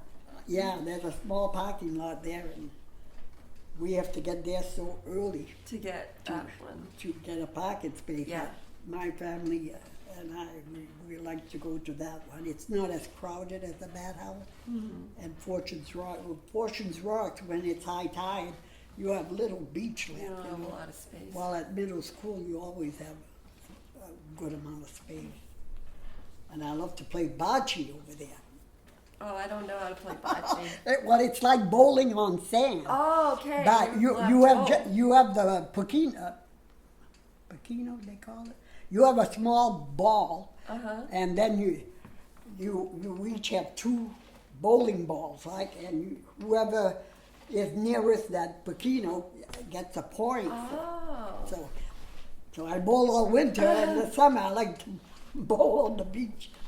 Now, do you play beanbag too? Have you ever done that? Well, yeah. In fact, I was at my grandson's graduation party just 2 weeks ago, and one of my daughter-in-law's brother brought his set. Yeah. So I was playing. Because that's a new popular. When we were growing up, it was horseshoes. Yeah. But it's almost like horseshoes. My except father, it's I remember safer. my father and they loved to play horseshoe. Yeah. But I was surprised because once I got my bearings, I was hitting the hole. Yeah. One of the other things that we always thought was a French game, I don't know, was Pichenot. Have you ever heard of Pichenot? Pichenot, yes. Do you know what it's called in English? Pinochle, maybe? Oh, I don't know. I don't know either, but You've heard of it. You played yeah. it. In fact, the big Pocket family, they had a big board that we put on our lap, and I remember. Yeah. You'd hit something, you'd try and Get in the pockets. Yeah. Yeah. But I didn't play that much though, because we moved out of Cleve Street. I was still very young, but I remember seeing You it. do and remember. Yeah. It has to be a Canadian game because Yeah. a lot of people never heard of it. But what we played a lot of it. My mother, in the old days, we had a wooden table. We always had an oilcloth, Yeah. There was our, anyway, So on the back of it, she drew a Parcheesi game. Oh, yeah. So we would call that a jouage, you know. Oh. And that was a Parcheesi, and she had buttons, you know, 4 buttons of every color, and That's a dices, great idea. and Yeah. oh yeah. On a We rainy used to day, play a lot of games. on a rainy day, we'd play Abash, or we'd play hide and seek in the house. That was a big thing in the house, to play hide Did you and play seek. cards at all? Yes, I learned how to play Gizzard. Gizzard. Yeah. Oh, I love Gizzard. Me Again, too. it must, I don't know what it is in English, I don't know either. but it's got to be a French game. Yeah, because I learned how to play that. I was 12 years old watching my parents play with their friends, you know. Every weekend they'd get together and play Gizzard. Gizzard Of my relatives, you know. Meme Morissette was 500. Oh, 500. yeah. But I don't know that game. No, But Gizzard, Gizzard, oh mon Dieu, I love to play Gizzard. yeah, I love to play any game. that's good. Any other special hobbies or interests or talents you want to tell us Oh. about? No, I am not. Some of my sisters were so good at knitting and crocheting, and I didn't get any of that. You're too busy doing your bowling and all your other stuff. What I love to do was play. Yeah. And any advice or suggestions for the youth of today? Oh, for those who are getting married, and I said that, I think, to all my kids and my grandkids. I just married my 5th granddaughter there. Congratulations. And I tell them, if you found somebody that will put up with your faults, put up with his, because you won't find anyone that's perfect. Mm-hmm. And that is my advice to all the young. Yeah. Yeah. Today they give up so easily, and oh my God, there's so much. It's so sad. Those kids are, you know, Yeah. tore apart, and pull one way and the other. And, oh, yeah. No, I keep telling my kids, I'm glad I'm on my way out and not in. Yeah. Because It's very I love the hard. period that I was in as a teenager. It was so much fun. It was so innocent. And you were safe. Did you feel safe? yeah. Yeah. And My I God, guess yeah, innocence might we, be the we word. never too. had a key to the house. Yeah. All the time I grew up, we never locked the doors. And it was, Were you born? I didn't ask you. Were you born at home? Do you know? oh yes, my You my were? mother had all her kids at home. I think that was pretty common. Yeah, and most of the time the doctor would get there and the baby wouldn't be born. She must have had some midwives, Yeah. but they were all born at home. Yeah.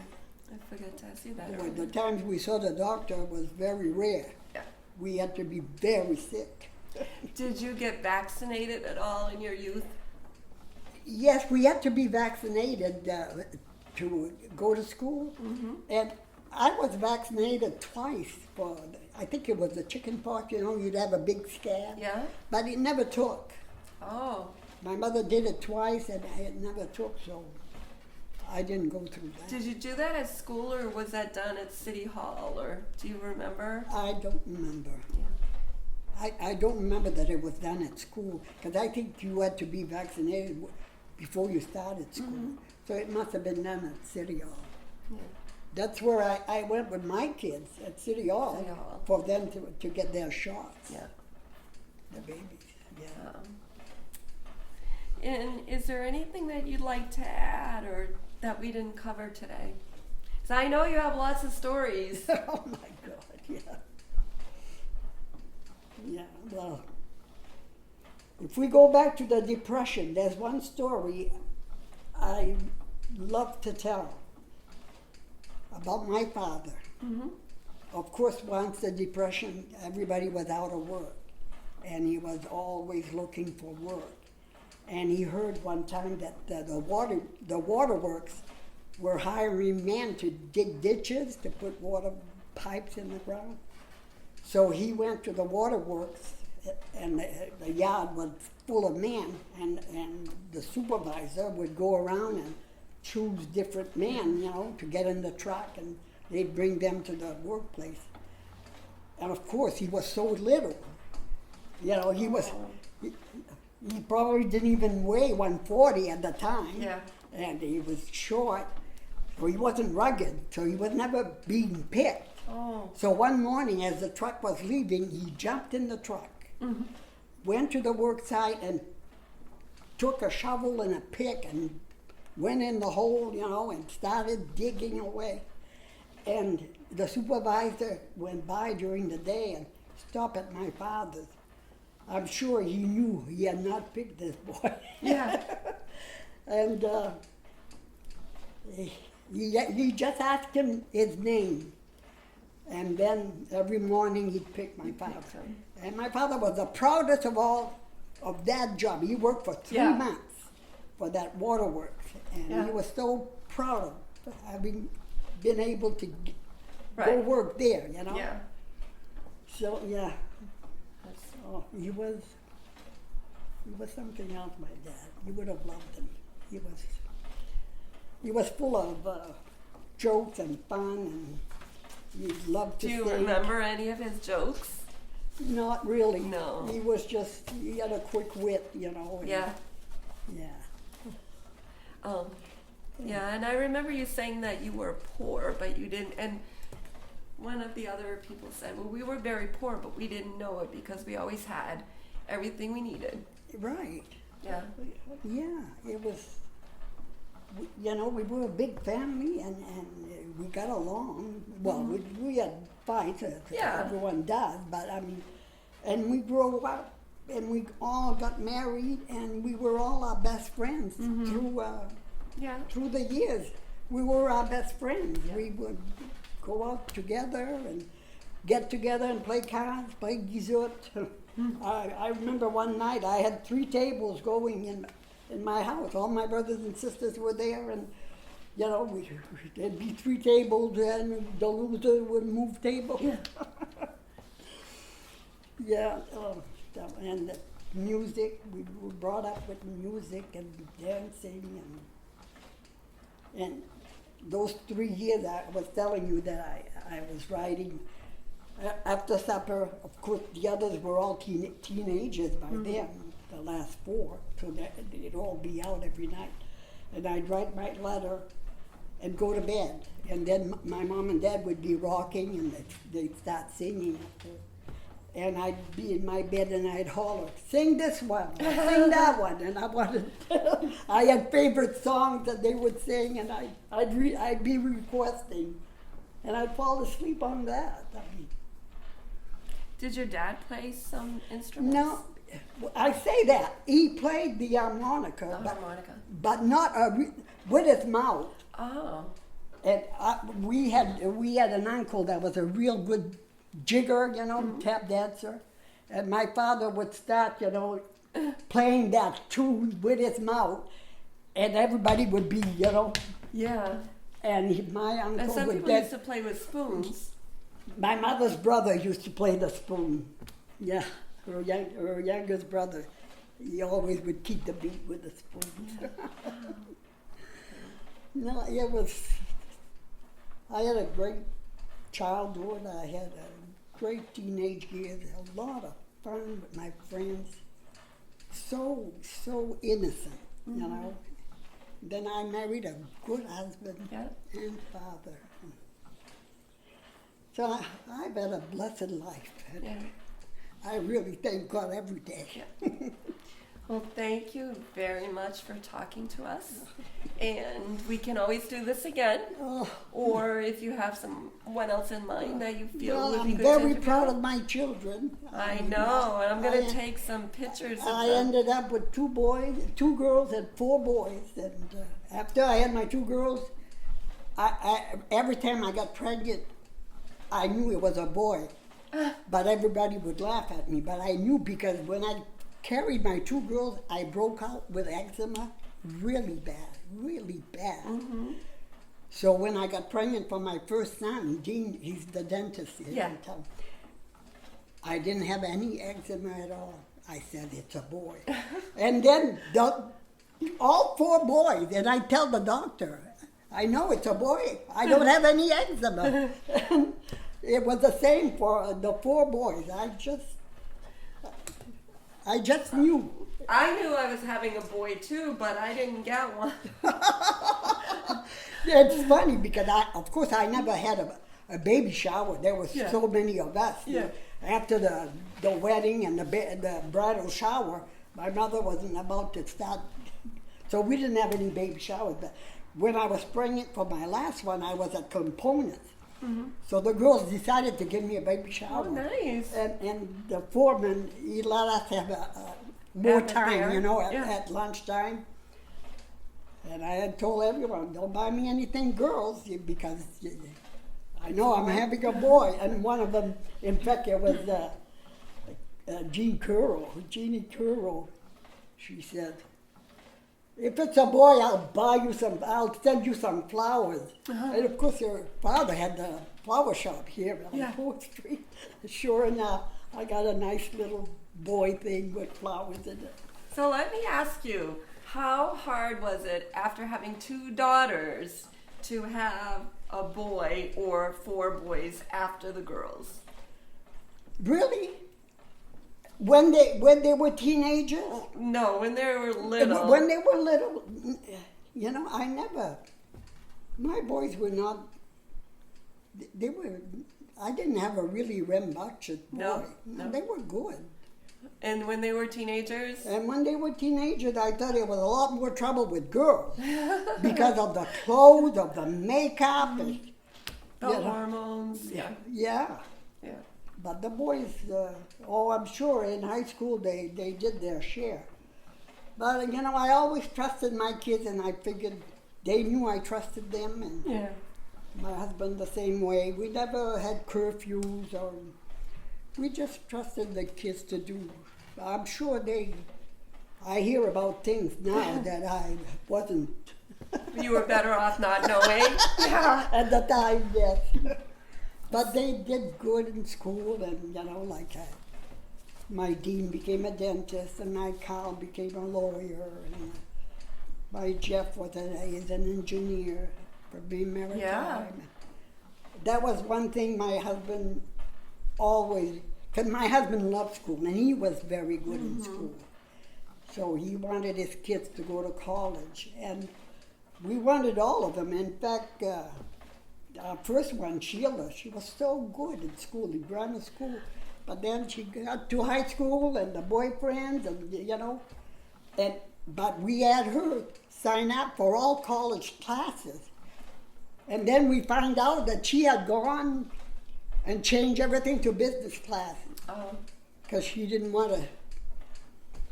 So. But she became a hairstylist. Yeah, right? and And now. now she works at the hospital. Yeah, she Was became a great job. she became a phlebotomist. Yeah. When she was just still in high school, was working at the hospital, you know, the Red Star, right? And she would come home and practice on us. Yeah. She I know. got very good at it. I remember She was those supposed days. to. She was supposed to be practicing on oranges, but she had liked the. We used to practice on each other for the IVs. I Yeah. remember that. Yeah. They don't do that anymore, No, I'm sure. but they used to. Yeah, she's still doing that. You Yeah. know, she- That's a great job. Yeah, She's been there a she long did. time. She did beautician work for 7 years, but when she started having her children and everything, Does she still do it sometimes, or Oh, for yeah, family? Or she did it to me and then the boys, you know, and Yeah. her brothers and her husband for years. But then she got carpal tunnel, and she really doesn't do it, except Yeah, it's maybe hard. her husband. Yeah, cutting all the time. you're right. She probably still does Ronnie. But her daughter, Tricia, who did go to beautician school, but she never graduated because she got that job at City Hall. Yeah, that's a good job too. Yeah, right. But she's, Tricia's the one that still does my hair. Oh. When I need a haircut, she comes in and... You're lucky. Oh my God. I'm blessed in all kinds of ways. Yeah. You actually mentioned something that made me think. I didn't ask you about superstitions, but you were talking about the eczema and how you knew you were having a boy. Did you have any, were you raised, did your parents or you have any superstitions about things like the needles, or if something falls on the floor. No, not really. My mother had phobias about everything. She was scared of so many things. But the only thing I was really afraid of was bees in the summertime. And maybe subconsciously it was my mother telling me when she carried me that she was on the porch, and I had my little brother on her, and it was a night moth, I think, that hit the light and landed on her arm, and she went like this. And she always claimed that she marked me. Oh. But for some reason, when summer would come around, I would be so bad with bees. Oh. And I remember my older siblings would go blueberry picking. They'd come and pick the kids up and bring them, to blueberry pick for the day and pay them. Yeah. And I wanted to go so bad. But my mother never let me go because she knew there'd be bees around the blueberry, and so she didn't want me to go. Wow. But even after I was married, oh my God, of course I do my washing at night, and I had a clothesline because I never had a washer and dryer until after my fourth child. Yeah. So I was hanging everything out, and we had just a little porch to go out to, and we had a line, and I'd go out there, and of course with the light on, the bugs and the moths. And I'd start almost screaming and crying because I was so afraid. Finally, my husband said, "Come in here, I'll hang those up." He said that people will think I'm beating you up. I was so afraid. And then one time we go home, because we were both working at the shoe shop, we go home for lunch. And at that afternoon, I wasn't going back to work because there was no work for me. And after you left, I saw a bug in the house. I locked myself in the bedroom all afternoon until he came home and found that bug. Oh, I was so bad. But I got over that, thank God. I didn't want to have any of my children be afraid, So I learned to control my fears. And now I'm really good. I mean, I go around my flowers and they're all buzzing sometimes. And at my age, I'm not afraid of anything. Well, again, thank you very much. And if you want to talk again, just let us know, because oh my God, 86 years of memory. You'll probably think of all kinds of things after I leave. I know. We will talk again. And my youngest son, I never finished the story about my children, but my youngest son didn't want to go to college. But he's such a good businessman. Yeah. He's working for my son-in-law, but he's a landlord. He has quite a few apartments, and he takes care of them. And whenever they empty, he goes through that. And he's so... Are they here in the city? They're all here except one that lives in Scarborough. Yeah. The apartment houses? No. The houses, yeah. And your kids are all here too. Yeah. You're lucky. One lives, that's... Yeah. Yeah. Bless. Yeah. Bless is the word. Yeah. Because I've seen all my grandchildren grow up. They all were here. And now I'm seeing all my great-grandkids grow up because they're all here. Yeah, you are very lucky. Oh my God, yeah. I hear of mothers who have only one or two and they're out all over everywhere else, yeah. And me, I have everyone here. There's never a doubt. Yeah. So your youngest, did he end up going to school? He never went to college. No. He started working. In fact, he started working at Hannaford at 16, And within a couple of years, he was night manager.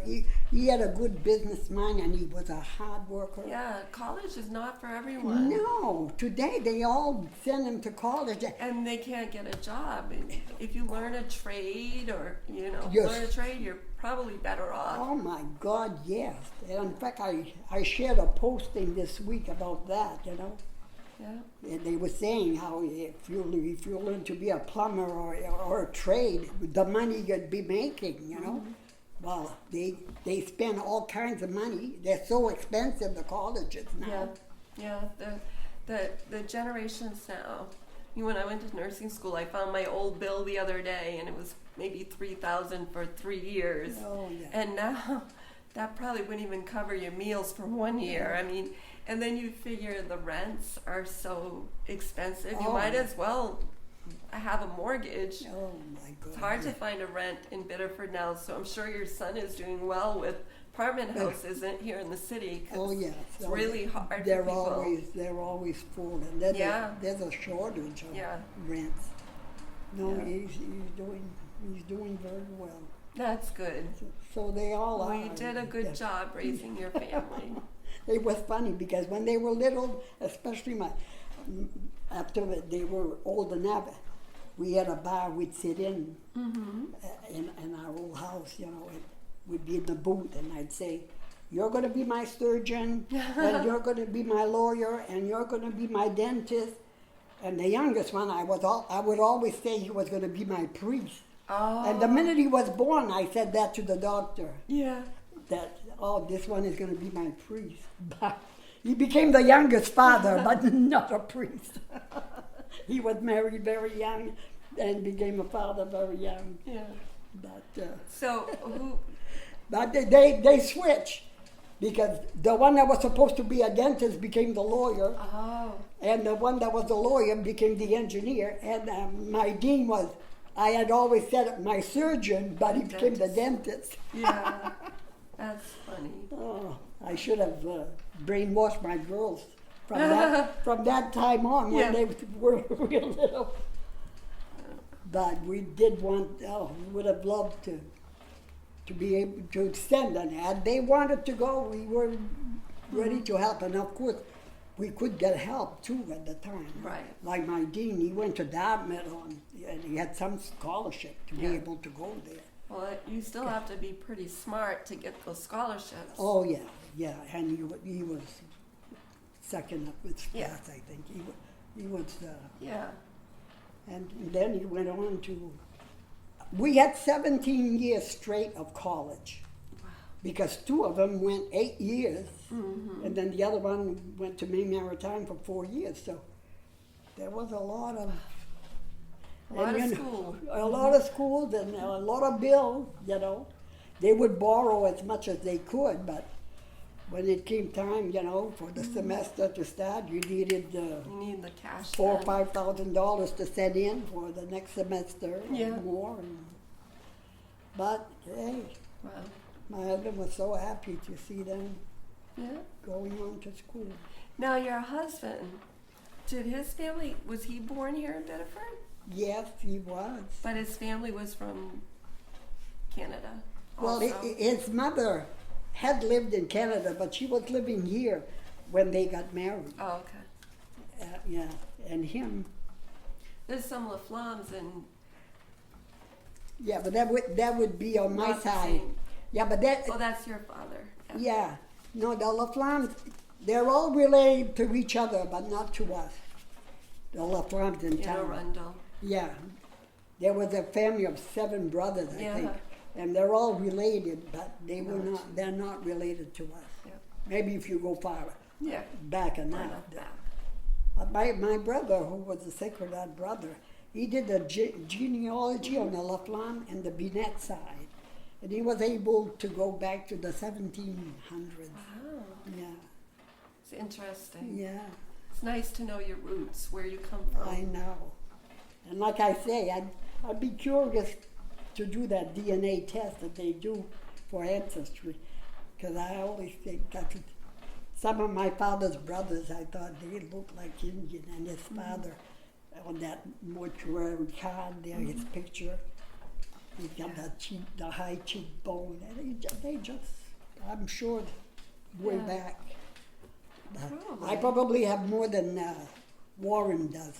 I don't think it was as common as people think, because we all have the stories where there was some Indian princess in your family or whatever. But I think that coming from Canada, especially the area that they settled in, Right. it's a possibility.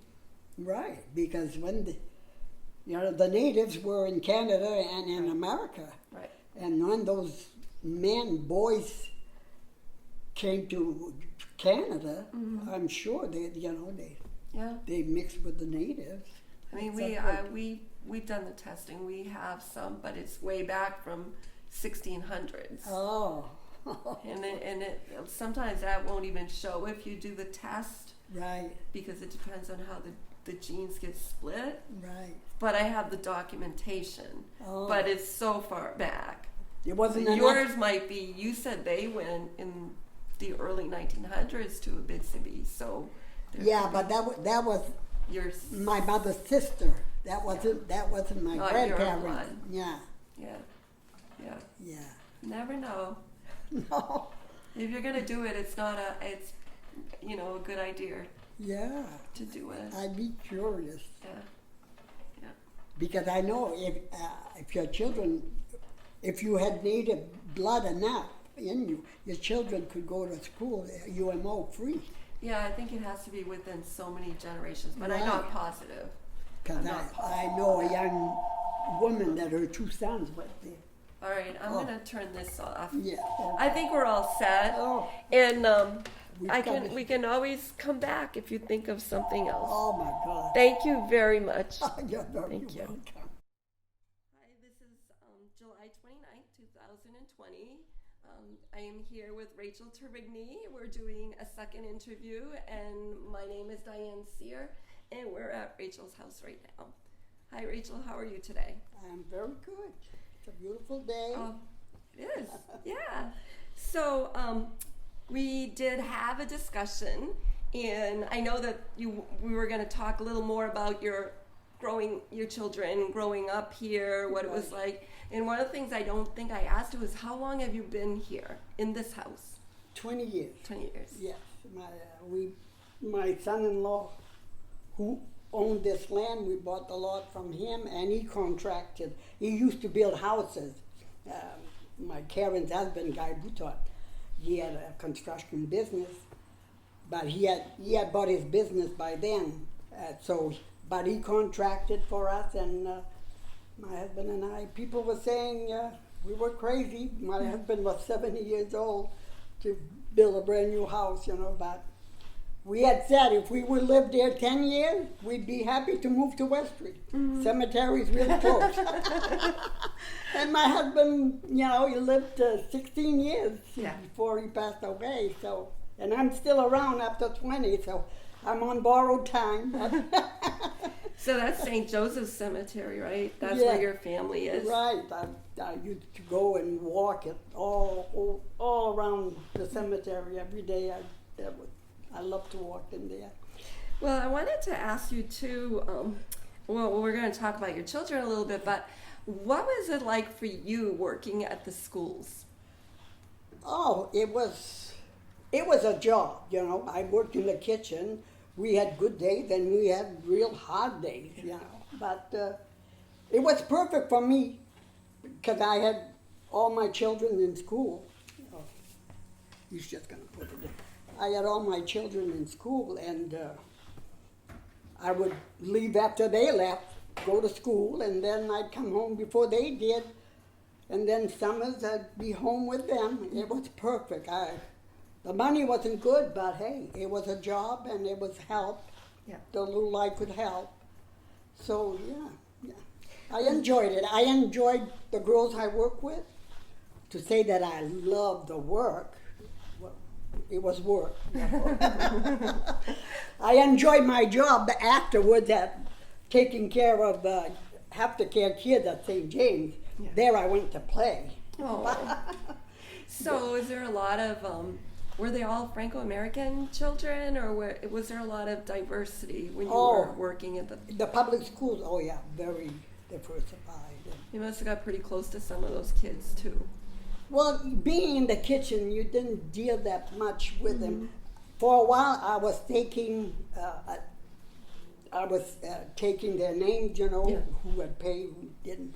So I got to No. deal, you know, interact with them, and I love that. Yeah.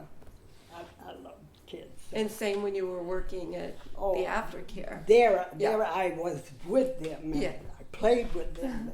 And yeah. So tell me a little bit about what it was like for your children growing up in Biddeford, because I know I hear all the stories from my husband about broom ball and the rivalries with the sports and all of that. Oh, I had one boy, one of my sons played broom ball. I remember going to watch them play at the arena. But there was only that one that played broom ball. And as far as them playing sports, I mean, that one played football his freshman year. Then there was a problem with his back, and the doctors had told him not to do contact sports. But my oldest son, Dean, he loved baseball, and he played all through. Yet even when he went to Dartmouth, his freshman year, he was on the team. But then he got mono there, so that did it. And after that, he didn't play anymore because he missed most of his freshman season. Yeah. And the others, you know, they all worked during high school. So playing sports and working, but they were not that athletic. No? My oldest son, like, and the one that played broom ball and football, and he loved baseball too. Yeah, they were pretty athletic. Yeah, I was going to say, I know your grandchildren were. Oh, yes. Oh, my God, yes. Some of them, anyway. So, your son-in-law built this house? Or Well, contracted he it? contracted. You have other family that lives nearby? No, but my daughter, at the very same time we bought this lot, she had bought a house right down here at Calitz Lane, where she just moved a year ago, but she's not far. She's on Ponderosa, Yeah. which is just half a mile from here. Nice. But the others, I've got two that's at Cathedral Oaks, and I've got one on the Guinea Road, and one, well, my Karen is building a brand new house there on the pool road. Oh, yeah. But they were off the pool road. There's a lot of growth in that area. Right, Yeah. oh yeah. So I'm just blessed to have them all around me. It's just that my one son, Carl, who lives in Scarborough, but works all over because he's president of Global Imaging. I'm not too sure what he does, but he's all over. He's got offices in New York and Boston and up in Augusta. I think I don't know if it's all the Northeast. Do you ever go and visit him at any of those places? No, not really. No. You know, he's busy at work during the week, and then he comes home one night a week. He comes home, and then he's home every weekend. I see him weekends, but yeah, no, he's very busy, and he's not always at one office. He's traveling. But the others are all here. Like I said, my dean is a dentist here in town, and Jeff is an engineer. He's got a big job too. He travels some, but he works a lot out of his house, which is good.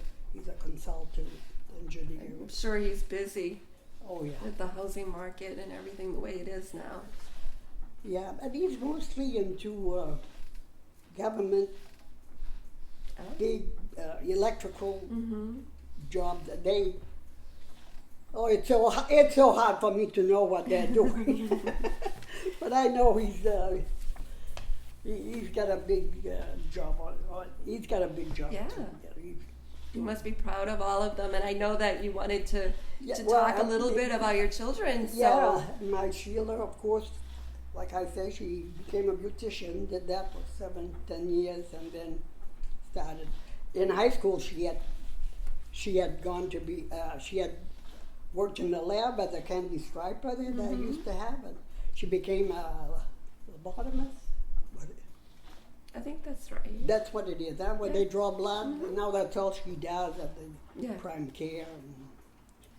And Karen she was a private secretary for a while, and then she got into the fitness. When Gloria Stevens opened up, she became an instructor, and then she was a manager. And then Woman's World, the second, I think it was. And she became manager to that, and then her and her girlfriend bought a place in New Hampshire and had their own fitness. Nice. Yeah, and then when she married her husband, he was then in like a merchant marine. He would ship. He would ship out. But then he stopped doing that and he started building houses. And then for the last, I don't know, 15, 18 years now, they've had their own business in South Portland called Odorite. And she always took care of the business, the paperwork, the bookkeeping. Yeah. So, So everyone's been very fortunate, busy and successful. Yes, yes. You must be really proud of them all. And my Neil, who didn't go to college, but very business-minded, he manages my son-in-law's business, and then he has a lot of rents. He bought apartment houses, and he's so particular. He does everything himself, and if a rent empties, he fixes it up like, good. Brand new. Yeah. So he's got nice apartments. Are they here in the city? Yeah. He owns Eastview Court, which it's a small dead-end street, but he owns, there's 15 apartments in there. And then he has an apartment on Gove Street and one on Bradbury Street. Did you say Ghost Street? Gove Street. Gove Street. Yeah. Oh. So it's such a, my oldest sister lived in one of those apartments when she had her twins.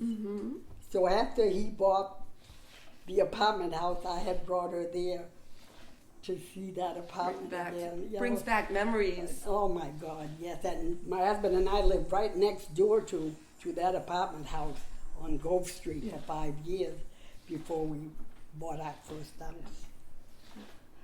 So my God, who would have thought? And on Eastview Court, it's a complex that was built in '87, but right at the entrance, there's an older house there, a 2 apartment. And that was my husband and I, our first apartment in that apartment house. So it never emptied since he's owned it. It never emptied, but I was dying to go in there. Oh, yeah. We only lived 1 year. Then the house was sold, and we had to move. They wanted it for their daughter. Oh. So, That would be interesting. It's so funny that he would end up owning that very house that our first apartment house. Besides that, but talking about housing, I had told you that Mom and Dad had moved. She counted 25 times before they finally bought their own house. But one of those rents where they lived was on Sullivan Street. It was a big 6-apartment house that the parish bought to tear down, to make the schoolyard at St. Andrews bigger, to give the kids a schoolyard. So everybody was evicted from that. Oh. And of course, we were 11 kids, and we were living on the second floor on one side. So everybody had moved out, and we were alone in there. And then in the middle of winter, of course, the father, it was Monseigneur de Carrie then, he was anxious for us to move out. So the carpenters took out the windows, removed the windows underneath us, and just boarded up the window. So of course we were upstairs above that first floor, and it was cold. I remember, I was only 5 years old, and I remember my mother closing all the rooms except the kitchen and one bedroom. And we were all sleeping in that one bedroom. Yeah. She'd leave, you know, she'd warm up the kitchen and that one bedroom. Wow. And my father had talked to the Monsignor, but So supposedly, Monsignor, that was Arthur to carry. I'm wondering if it wasn't Zeno, because Do you that would remember- have to be 19, if I was 5 years old, that was 1937, yeah, because my youngest brother had just been born in September, and that was like in January. Yeah, I don't remember which one is older. Well, Zeno was before Arthur. He was older. And I'm thinking in that year it would have been Zeno, because I think he died in 1940, but I'm not sure about that. I didn't bring the paperwork with me, but we Monsignor because Zeno. they were both inducted into the Biddeford Hall of Fame this year. Oh yes, they did a lot. And you for that. remember them? Oh, that's Arthur. Zeno, I vaguely remember him being exposed at church. So I had to be very, very young. You mean when he passed away? When he passed away.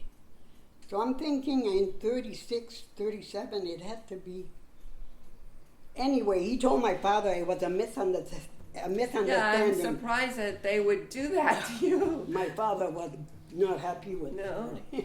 But I mean, they did a lot of good in the city, but oh yes, they for did. the city and the community. But yeah, and of course, it was hard for my father to find a ranch Yes. that would allow a big family like that in.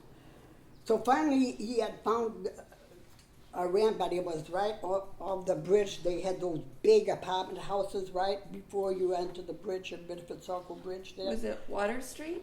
It was, yeah, it was on Water Street plus Main Street, because it was a corner of Water and Main. But that was not a good area for us to move in, you know. So my grandmother said, no way. And so they took us in.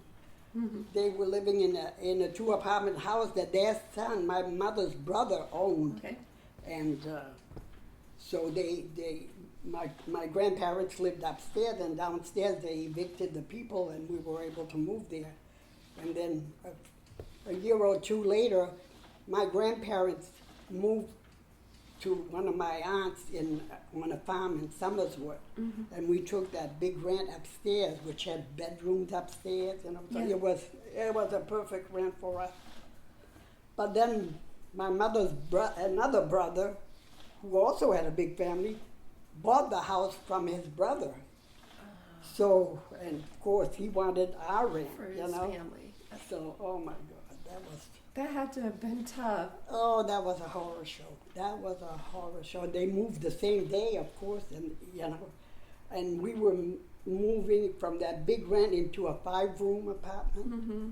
Oh, Wow. that was by. Yeah.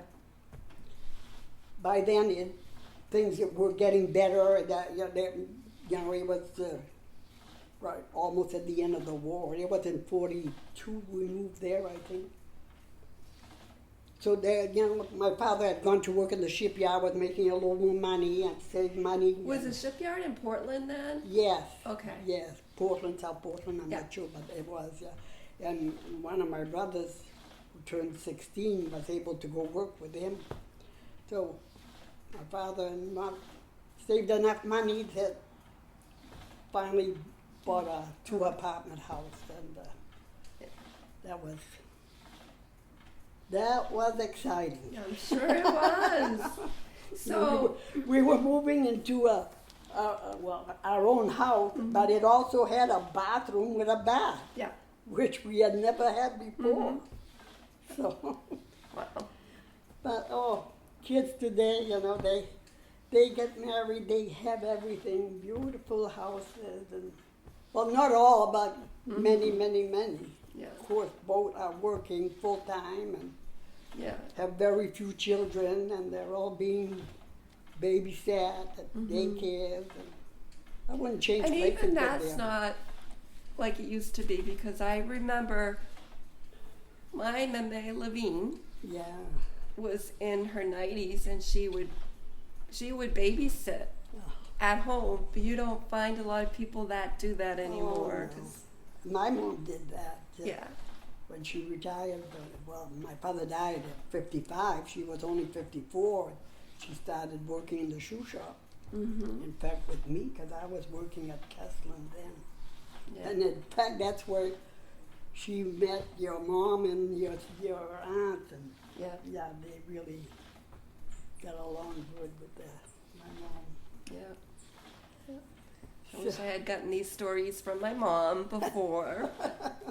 Oh yeah, and I'm almost positive that when my mom was on hospice care, the last couple of months she was living at my sister's under hospice care, that your mom had come to take care of her. It could be.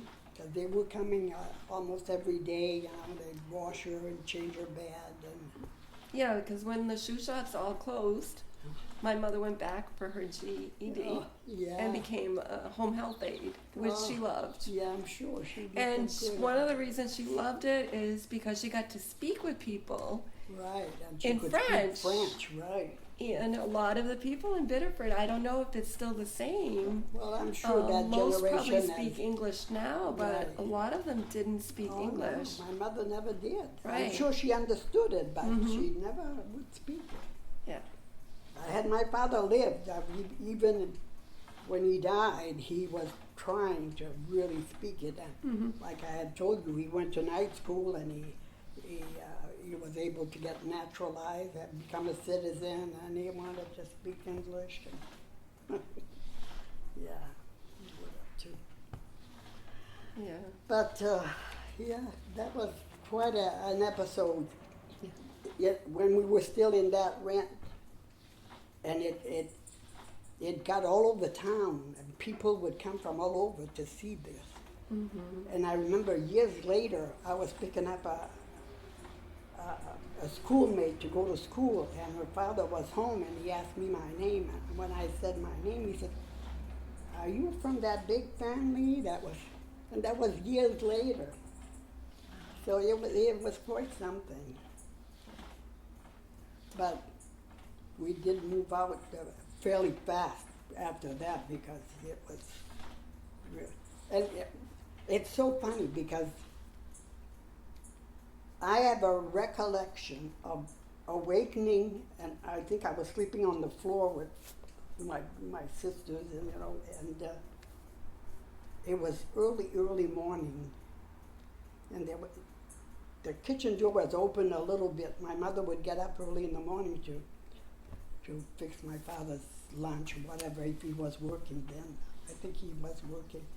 But anyway, I saw something, and in my child's mind, I thought it was like a little doll running on top of the we had a steel bed, those wrought iron bed. And I saw that little one cross from one bed to the other, and he was walking, and I realized now that it was a mouse or a little rat or something. But in my child's mind, I thought, oh, there's a little doll walking on top there.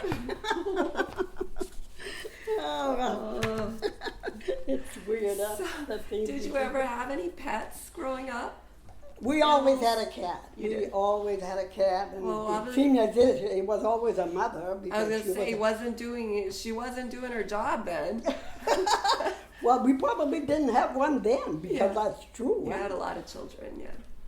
But of course, with that house that big apartment house being empty and the windows have been taken off, it was boarded up, but still, And you said it was winter. Yeah, Winter. I remember walking up Cleave Street to go to my grandmother's house, and we were all happy. It was a big adventure. We were going to stay with Pepe and Meme, And it was in the middle of winter. It had to be January. Because it seems to me my little brother was 6 months old, the youngest. And did it seem like there was more snow then? It seems to me that Cleve Street was all snow, Yeah. you know, walking up there. Yeah. Now, did you ever do the not horseshoes, snowshoes? No, No. no, Your husband neither? no. No. So I guess that was a pretty big thing here too. It probably they had the was. snowshoe clubs. There was that the Voyageur there that Yeah. were into snowshoeing, but we never joined that. How about the East End Club? Did you ever hear about that? I did, and I remember hearing them because they would practice. We were living on George Street, and I think they would practice, or maybe we were on Cleve Street then. But I remember hearing them practice. They would practice. There used to be a garage there, and then it became Landry's Laundry. That Okay. corner of George and I'm bad with streets. So. yeah, George and Pool Street. Okay. Now they have a condo apartment house like. But when we lived there, it was a garage. Because one of my brothers loved to go and play in the cars over there. I remember there used to be a little grocery store right next to it, the Audis.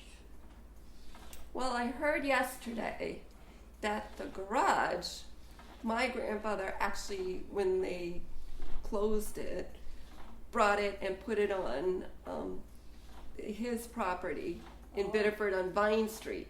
So I never knew that. That was the garage where they originally used to meet. I heard that yesterday from one of my aunts. Oh, yeah. Yeah. Because my sister-in-law, my husband's sister, Rita, and her husband, Ray DeShane, I think they both belonged to that drum corps. It was just a drum corps. Oh, I don't know. I thought it was like a club for men. I don't know. Oh, you say the East End Club. Mm-hmm. No, they were called something else. It was a drum corps of kids, and it was all drums. They would play. But when we lived there on George Street, I remember the Clifford Park with the paint shoe band playing there on Sundays and going there with my parents. Yeah. They had that gazebo built, and the band would be up in there, and all the families would be around, you know, and enjoying the music, and the kids would run around and play. That was a Sunday afternoon outing. A lot of. What was the clothes like then? The women, did they wear the long Oh. dresses, the long skirts? I don't think they were long, no. No. That would have been in the 40s. They probably were like this length, you Three-quarter, know? Yeah. Of course, I was young, Mhm. so I didn't pay attention You weren't too paying much. attention to that. No, but I know that, you know, girls didn't wear pants. Mhm. I mean, I bought my first pair of jeans for my honeymoon, and then I hardly ever wore them. Yeah.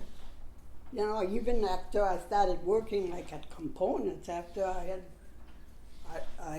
after my job, I had 4 kids then, and I'd go to work, you know, in dresses. And, Yeah. But I remember when the stirrup pants came in, then I would with my smocks, because we had to wear smocks at components.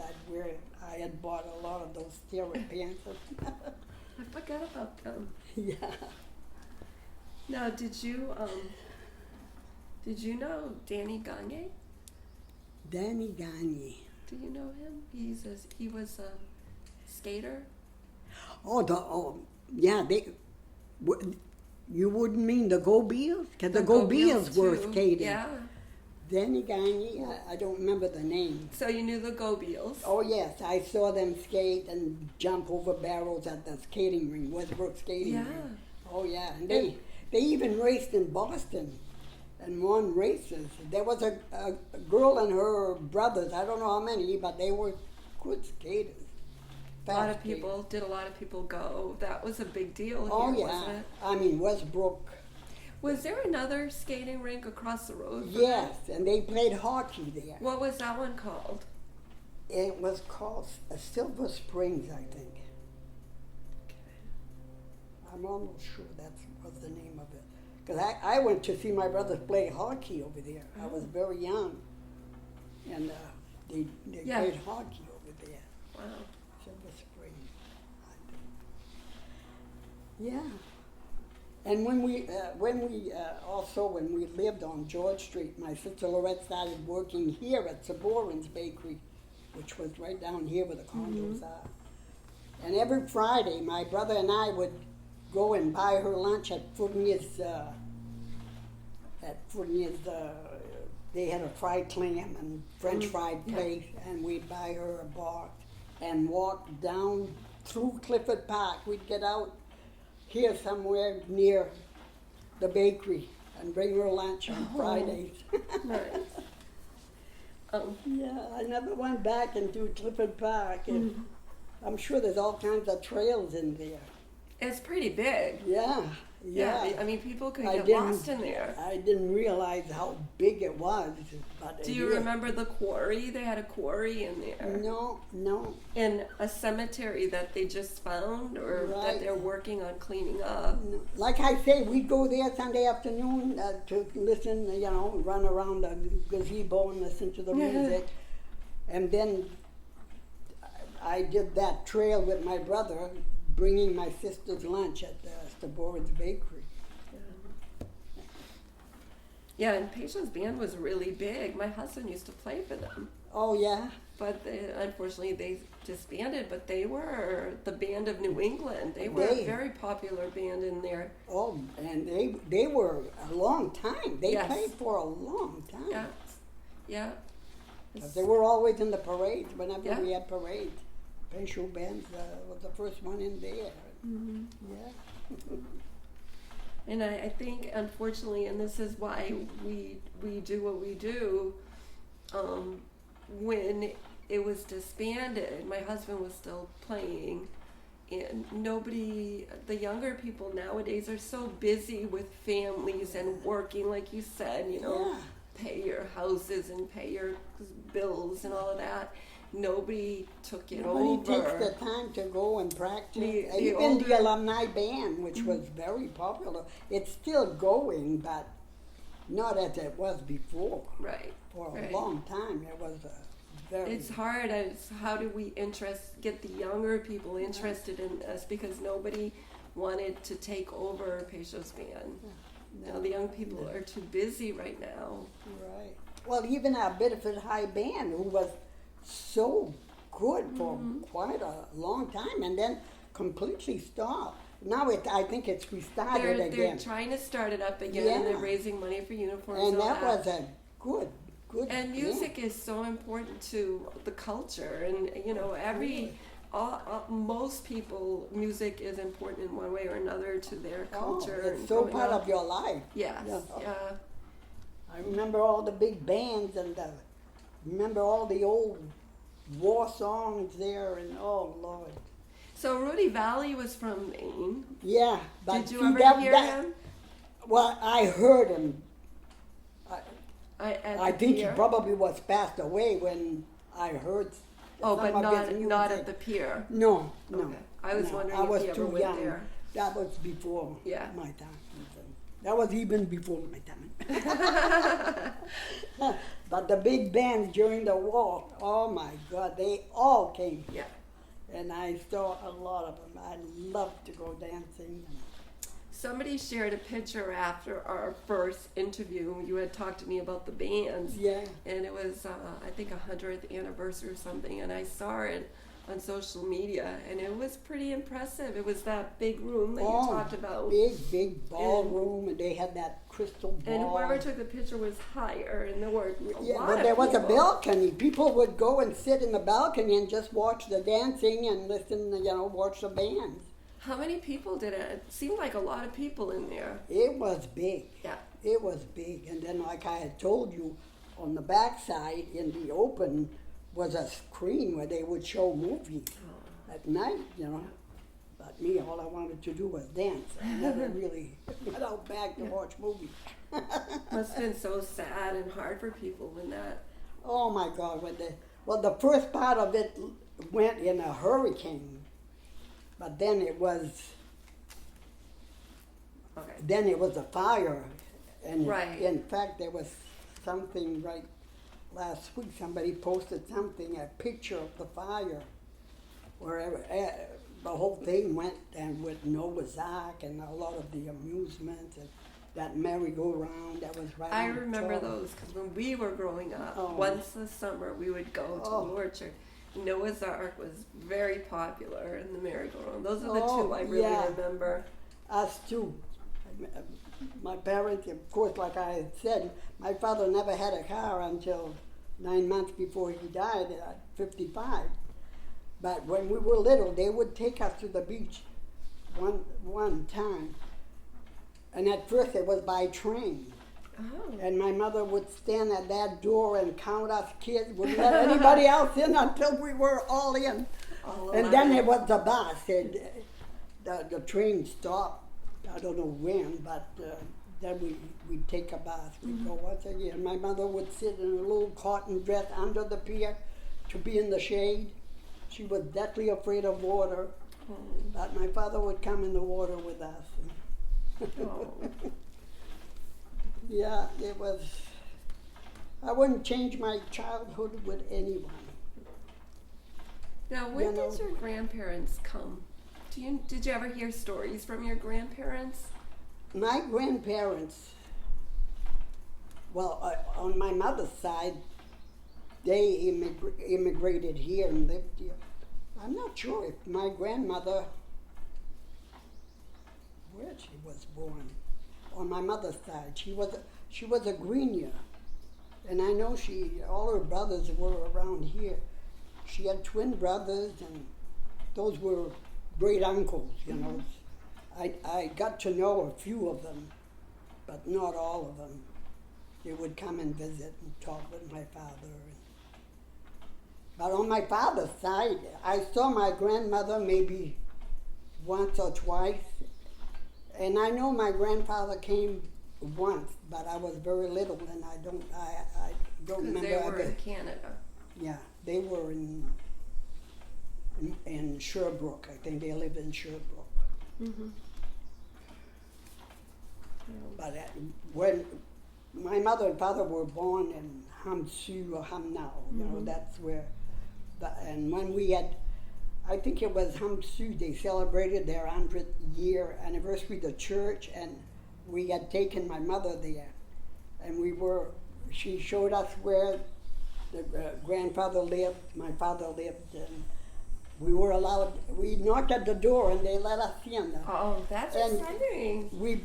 they brought us upstairs, and my mother saw the room. When they were married, they lived with my grandparents for a while, in the bedroom where they were, you know. And he had a slew of young brothers, because he was the second oldest of 13 kids. And there was another bedroom where all those young boys, men, you know, and my mother would take care of my father's clothes. And of course everything was, you know, his shirts were white and starch, and they just go in and take some of my father's shirt. My mother would get so mad. They all live together, yeah. Yeah. Oh God. When you were growing up, who was the boss? Who was the head? Who ran the house? Oh, it was my mother. Yeah. But I mean, you know, when my father spoke, we knew to listen. So he But- was a disciplinarian? No, yeah, there was something going on. My mother took care of it. She never waited for my father to come home, and so when he came 11 home, children, that would be tough to wait. oh yeah. Plus, you know, we knew when she meant business, we listened. And there was no talking back, and there was, you know, you knew you had to listen and do whatever she was telling us to do. Yeah. Oh yeah, and she took care of the money too, you know, come home and, but I remember practically all my life growing up, he wanted to know where the money had gone, you know, and blah, blah, blah. So when I got married, I told my husband, I'm not dealing with any of it. I came home and I signed my check and I would give it to him. We had a budget. We had a little. I still have that. A little budget envelopes. You know, so much for this, so much for that. And then there was always some cash in there. But whenever I needed money, I knew where it was, and we never questioned. But I was not. I hated shopping, so I was not a spendthrift. I was very frugal, and so was he. So and we brought up our family frugally. Did your mom do canning and gardening? Oh yes, we always had. No matter where we lived, it seemed there was a little piece of land where he would make a garden, and she would can tomatoes and string beans and wax beans. Yeah. Do you remember when you got your first television? Yeah, that was in 1951, I think. And not everybody had TVs then. Right. My brother had one with a little screen, and we'd go and watch TV, and of course the stations were not coming in good. It was all snowy, and sometimes we'd barely see the people. But my father, when he decided to buy a TV, he went out and bought a beautiful console, Zenith. It was a nice TV. But still, I mean, we'd try and watch the talent scouts from Boston, the talent show, and it would be all snowy. We'd have a hard time to see the people, the singers, but we really enjoyed it. And before that, you had a radio? We had a radio. I think I was 8 or 9 years old when we first had my father bought a little radio, a wooden, and that came in and it was even grounded. I remember when they were installing it, they had put it up on just a little shelf where we couldn't reach it. Yeah. But I remember them grounding it from the outside. I remember seeing the men doing that with the wires outside. But my mother had that radio, seems like all her life. It was such a good radio. What kind of music did you enjoy? Oh, I enjoyed all music. As a little girl, I loved to swing, and we all had swings. No matter where we were, we had swings. And sometimes I'd get up early Saturday mornings in the summer, and I'd be out there swinging by myself and singing. I always loved to sing, and I was, we all, and even today, when my husband was still with me, we have a swing out there, and I'd have him go out and do his walk, and drink his water, make sure he got his exercise, and then I'd go and sit in the swing with him, and I'd start singing. But now I can't sing anymore. Oh. It was so weird. I went on a trip to Europe, and when we landed in London, I had laryngitis, and I had it all through the trip. Oh. And I think trying to force myself to speak, I damaged, because now I sing to myself, but I can't sing really. Now, how old were you when you went to Europe? Oh, that was after all the kids. That was in the 90s. How was that? Oh, I loved it. My husband didn't go. He wouldn't go. Right. But when I had my chance to go, and it was on a trip with a guided... I was going to ask if it was a tour. Yeah. Well, in fact, Toots Boutot's wife, Terry, her sister was a French teacher in a high school in Pennsylvania. Oh. And she organized those trips every year for her French students to go to France. So did you go to France? Yeah. You said you landed in London. So. Oh, that was the second one. Oh, you went more than once? Yeah. Oh, lucky you. No. Yeah, I was very blessed to be able to So how was it? Tell me about France. Oh my God, I loved it. I loved it. We went all through France, down the middle of the country.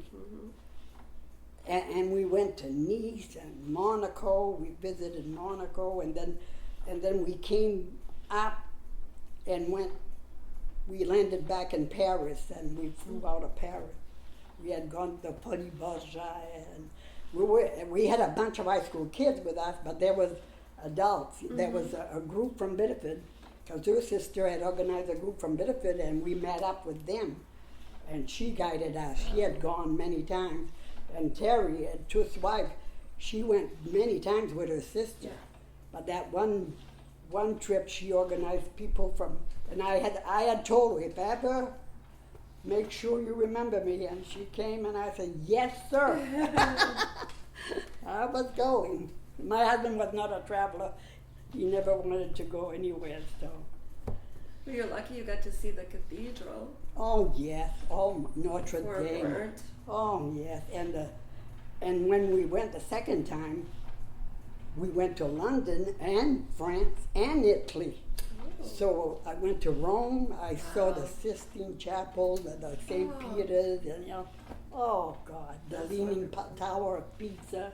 We had gone all the way down there, and yeah, that was another great trip. Oh God, the memories. And I had a sidekick. The first one, my sister-in-law came with me, so the two of us shared a room, through all the trip. And the second time, one of my cousins was my sidekick. And we had so much fun. Great. And that first trip, we had our own bus with the same driver all through our trip. So we got to know him really good, and we didn't have to carry our luggage all the time. While the other trip, of course, moving from one country to the other, we always had to. And one of my cousins had brought all kinds of luggage. I had learned to travel light, but she had all kinds of luggage to carry. Oh, poor. It's hard to know how to dress if you haven't been somewhere. I know. But I knew there was going to be that was a lot of walking, but I was in good shape, and that never bothered me. When we visited Lourdes too in Paris, oh yeah. So, do you know where your ancestors came from? Do they come from France? Has anyone done the research? Yeah, my brother did both the Binets and the La Flammes. And he went back to like the 1700s when they landed in Canada. I just wondered if you had seen Yeah. some of those areas that they came Oh, from. It's like you're walking in their footsteps. Right, no. No, I think he probably started, he couldn't go back that far. I think it started when they landed in Canada. Yeah. But my sister, the husband, mother, came from France during World War I. His father met her, came back here, then went to get her and they married her. So they have a lot of relatives in France. Still and they there. have gone, the kids have gone and met he had one aunt, because his mother died very young. She died in a horse horse wagon that went berserk, and she died on Main Street, I think, with a horse in the wagon. But when they grew up, the children all went to France. He had three sisters, and himself, Charlie Portier. And even the grandchildren have gone. Wow. His children have gone. So I'm thinking they probably all speak French also. Oh yes, Because he was from France. his children did. His grandchildren, I think, are like mine.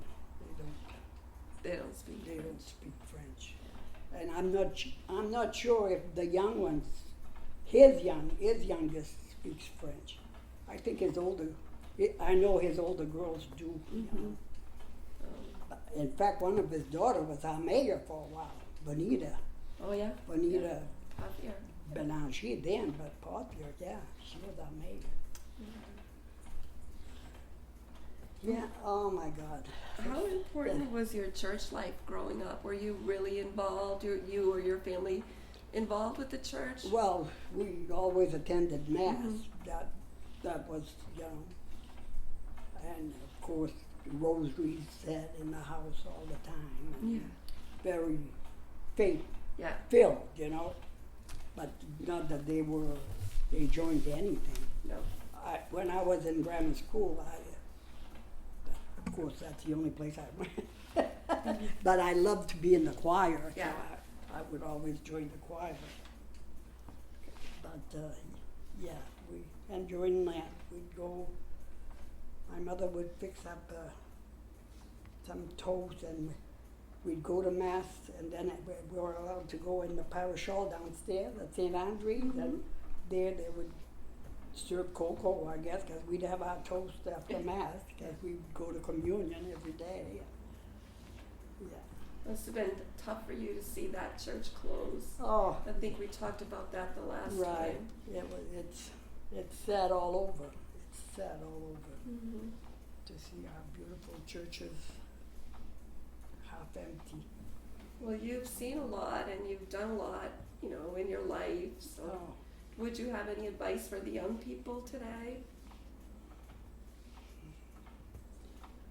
The only advice I give to my kids, especially when they get married, I tell them, hey, if you've got a good man and he puts up with your faults, you put up with his. Because nobody's perfect in this world. But no, to say that I have advice, you just try to. My mother always said, you do your best and you leave the rest to God. Mm-hmm. And that has been my philosophy through life. Yeah. I do the best I can, one day at a time, and you What do leave the rest to What God. do you think about all the changes in Biddeford going on right now? Well, to me, it's encouraging. It's because it went so down after the mills closed. It was so dead, and especially after they brought in Merck. Oh, that was so awful, awful. But no, I was happy I voted to get rid of Merck, and I was happy they did. That Yeah. people were smart enough to realize it had to go. It's really changed a lot since they were gone. Oh my God, yes, you go down Yeah. Main Street and it's busy again, Mhm. there's something everywhere. And in those mills, I've gone to visit those mills, inside those mills, it's wonderful. Yeah. It's- There's a lot of history there, Oh my God, yeah. but they're doing a good job. Oh, and to think how it had withstood the time, those floors are still the same floors that they Yeah. had those big machines on, and Yeah.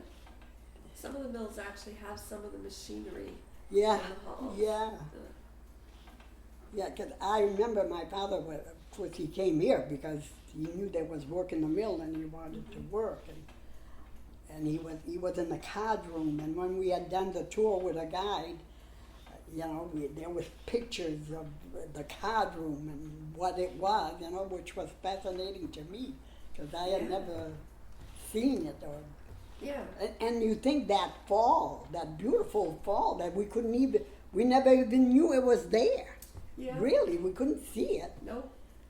So yeah. And now they're building the bridges, the the walkway. Yeah, but So, right in front of those, they build that nice patio like where you're facing those falls, and it's so neat. yep. Yeah, I really think they're doing a good job. Hopefully they'll keep it up.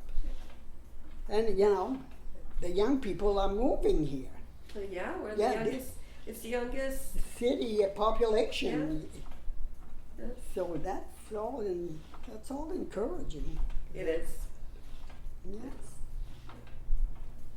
Well, did you have anything else you wanted to add or say to us today?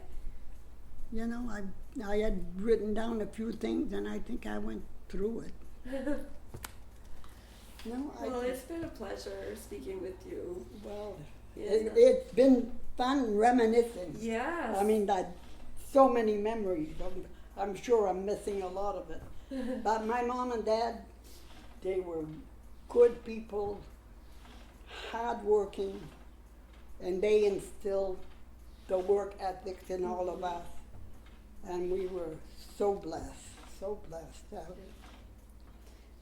And 11 of us who lived, I had one sister that died young, and 10 of us got married. My one brother was a teacher, and we all stayed together, and we had a lot of kids. At summertime, we were at the beach, taking over part of the beach with all our kids. They were having fun and enjoying themselves. So I don't want to really get political, but when you think about the opportunities that our families had coming here from Canada, they were able to immigrate here and start a life and But work. they did it legally, Yeah. and they did it to work, and Right. nothing was given to them. Mm-hmm. Nothing. In fact, during the Depression, when my father was going out begging for work and couldn't find it, he did go to the city. I don't know if I mentioned that. You said that he jumped on a truck one day. And Well, went that to was work one job that he got from the waterworks. because they wouldn't pick him. Right, he was too small, Right. for that type of work. Yeah. But he wanted to work, and Yes. that truck was leaving, and he jumped on it. And like I told you, for 3 months he had worked there, Yeah. and hard. I don't know if I told you, he would come home so beat and tired Mm-hmm. and dirty. My mother would wash him, would shave him, would wash him, Yeah. would give him his meal, and he'd go to bed. One of the stories that we've heard and read is that because the Canadians would come when they had the train, so a lot would come and work and go back to Canada. Oh, And they were willing to work for, and I don't know if this is true or not, I believe it probably is, for less wages than the Irish. oh. And that was why the Irish couldn't go back across the ocean and go back to Ireland. Right, So there was a lot of hard feelings because of that. probably. And a lot. It sounded like what we read and hear, that a lot of the French came not intending to stay here, but to make money See, and support their families and go back. But a lot of people came and to stayed. stay and Yeah. didn't want to go Right. back. Right. I think I mentioned that my father often said if he would have had a train fare, Yeah. he would have gone back to Canada. But I know He my wouldn't. mother would never. Yeah. My mother was staying here, and Right. I'm sure he was staying with her. Yeah. But yeah, I mean, they came legally. They were recruited really by the They mill. were. They needed Yeah. so many They to were work. recruited. So There were I posters never and- heard my father say anything about working for less wages or having that confrontation with any Irish. I never heard that. Mhm. Well, the people we've interviewed really haven't noticed, but because they said, like the Franco-Americans is I forget what it's called, Little Canada area. Right. And the Irish The were Irish were- in their area, so there wasn't, Right. other than the mill, there Right. really wasn't a lot of, because they had their church, you had, Right. the Franco-Americans Yeah, had we- their church. And, We lived all together, the Yeah. Frenchmen, yeah. especially in St. Andrews. Well, the story sure. that I've heard is when they first got together, is when the Ku Klux Klan threatened to Oh. march into Biddeford. Right, I and don't they know if would you heard- stop at the bridge. I heard heard that. that. Yeah, Yes. I heard that Yeah. they were not allowed to march in. And that's when they started really sticking up for each Be- other, yeah. working together. Right. So. But No, it's hard I to mean- find someone who remembers that. That was in the 1920s, so Right. unless you heard the stories, you may not remember. Right, and my father had to be here, but for some reason I never heard him talk about that. Mhm. Yeah. I'm sure, yeah, it happened after he was here. 'Cause Do you he know moved anything here. about the newspapers that they had way back? Because I know there was a French paper for a Yeah, while. La Price, I think that's what it was called, La Price. Yeah, we had it delivered at our house every day. We had the journal and my father, my And there was a La Justice. La Justice. La Justice. Yeah, I don't But that remember might have that. been older. Yeah, no, yeah. Seemed to me, what was it? I think it was called La Price, but I wouldn't swear on that. I'm not sure. But I know we had it at our house. It was delivered at our house, and just like the journal, we always had the journal. Did you know anybody by the name of Ross? Ross? No. Mm. Somebody mentioned a store, or somebody mentioned something to me, and I was just Oh, thinking. but I wonder if was that the store that at one time was it after the post office closed that he went in there? But The businesses have all changed. Somebody posted a while ago on social media, you know, it used to be all these little family-owned businesses, right. and sadly, I don't think there are too many left in the city. No. In fact, I commented on one of those posts. One of the last ones to close was the Langevin's men's store, which I loved, and We used to go. my kids were grown up, and I always bought my men's clothes over there. Yeah. Yeah. You know, he stayed on way after the mall's open. Yeah. It was right there near City Hall there, and I think he was the last Yeah. clothing store that. You had Atkinson's Furniture, you had, you know, you Stores had all over Main Foley's Street on both Market, all sides. these little, and they were all family in little communities. Yeah. Oh, yeah. That was that damn mall. Yeah. That Don Mall, and now I bet you it's struggling because then- now people are shopping on. You know, everything old becomes new again. The trains are back. The mills are getting filled up with people, and a lot of them are immigrants again, like it used to be. Right. So I think that we've turned. Right. I think the city's gone over that. They've turned around, and good things are coming. Right. Well, Because to me, the old days were much better than today. yeah, it's changed. I mean, you know, the housework has gotten a lot much easier because now all we push buttons. Mm-hmm. Wow. You don't have to use that old washing machine.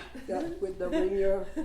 Although when I was married, the Speed Easy had come out, and it had that one tub with a little tub on the side where you take your clothes, put it in there, and the faucet would run and rinse it out, and then it would wring it out. Yeah. So it was a lot easier than the ringer. Yeah.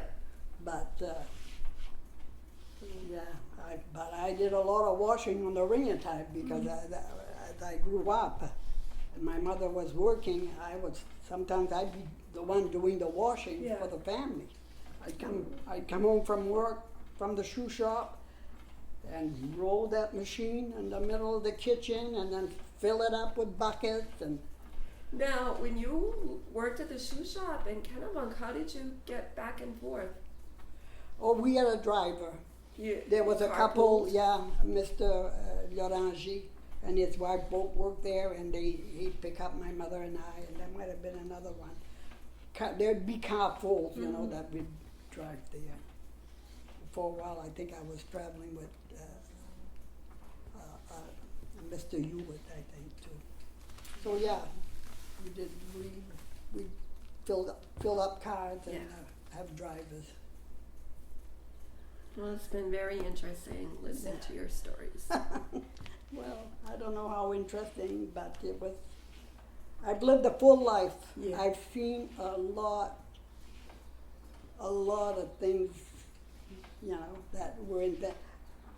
In fact, as a little girl, whenever there was a plane, we'd stop and look out. You know, Yeah. It was something, you know. Oh my God, you know, a plane, you know. Yes, that's true. And to think that I would get to fly on one, even my mother, who had all kinds of phobias about everything, she finally got on a plane. They had to give her a couple of Valiums. But she had gone down to Florida to live with my sister. Mm-hmm. But she stayed there one winter, and then she wanted to come. Of course, we were all back here, and it was so quiet down there with my sister, you know. So she wanted to come back here. So one of my sisters and I went down. In fact, the week of the 4th, we were on vacation. We flew down there, and she came back with us. She even sat by the window, but that was after A couple of values. But when we landed in Portland, she said, "I'm never doing that again," in French. But she did it. But I mean, you figure she was grown up when those things were even invented, the plane. Well, So the changes that she saw. I don't know if it's the Wright brothers, but somebody tried to land a plane or on. Yeah, they at a used to orchard, play. right? They used to play. Yeah, on the beach itself. Yeah, they would fly and land there. That's amazing. Yeah. Wow. You think even the cars, when they got married, there wasn't even cars. It was all buggies and horses. Yeah. Do you have pictures of that? No. No. Pictures were not something that They a lot were- of people could afford Right. years ago. Right. You know, most people didn't have any cameras of any Right. kind to take that. Yeah. But I went and visited where the Wright brothers first, invented the car and took off the field that they took off. There's a nice museum there. Oh, nice. And the original is there, and it's all cloth and, Where is that? That's down by in South Carolina, I think, Oh. or North Carolina. Wow. Yeah, we had gone there that was just a few years ago. That must have been The interesting. kids, some of my grandkids that were staying there, and with their mother, my Sheila, and her kids were all down there. And my Karen and I decided all of a sudden we're going to surprise them. Yeah. So we booked a plane and we flew down. It was right after my husband had passed away. So we flew there and surprised them. But they were leaving before us, so after they left, we toured a little bit, and we had gone to the Wright Museum, Oh, nice. which was very, very interesting. That's great. Yeah. And when you think about the connections to this area too, I know. you know, it's like we hear about Samuel de Champlain, and he made the first map of this area Yeah, that we know of. right. So everything ties in. It's I really know. interesting. All right. Well, I am Yeah. going to say goodbye for now. Well, I don't think I'll call you back. You can call me anytime. You Well, have a good day. I'm very glad to have met you, and knowing that you're Denny's daughter, I can get over it.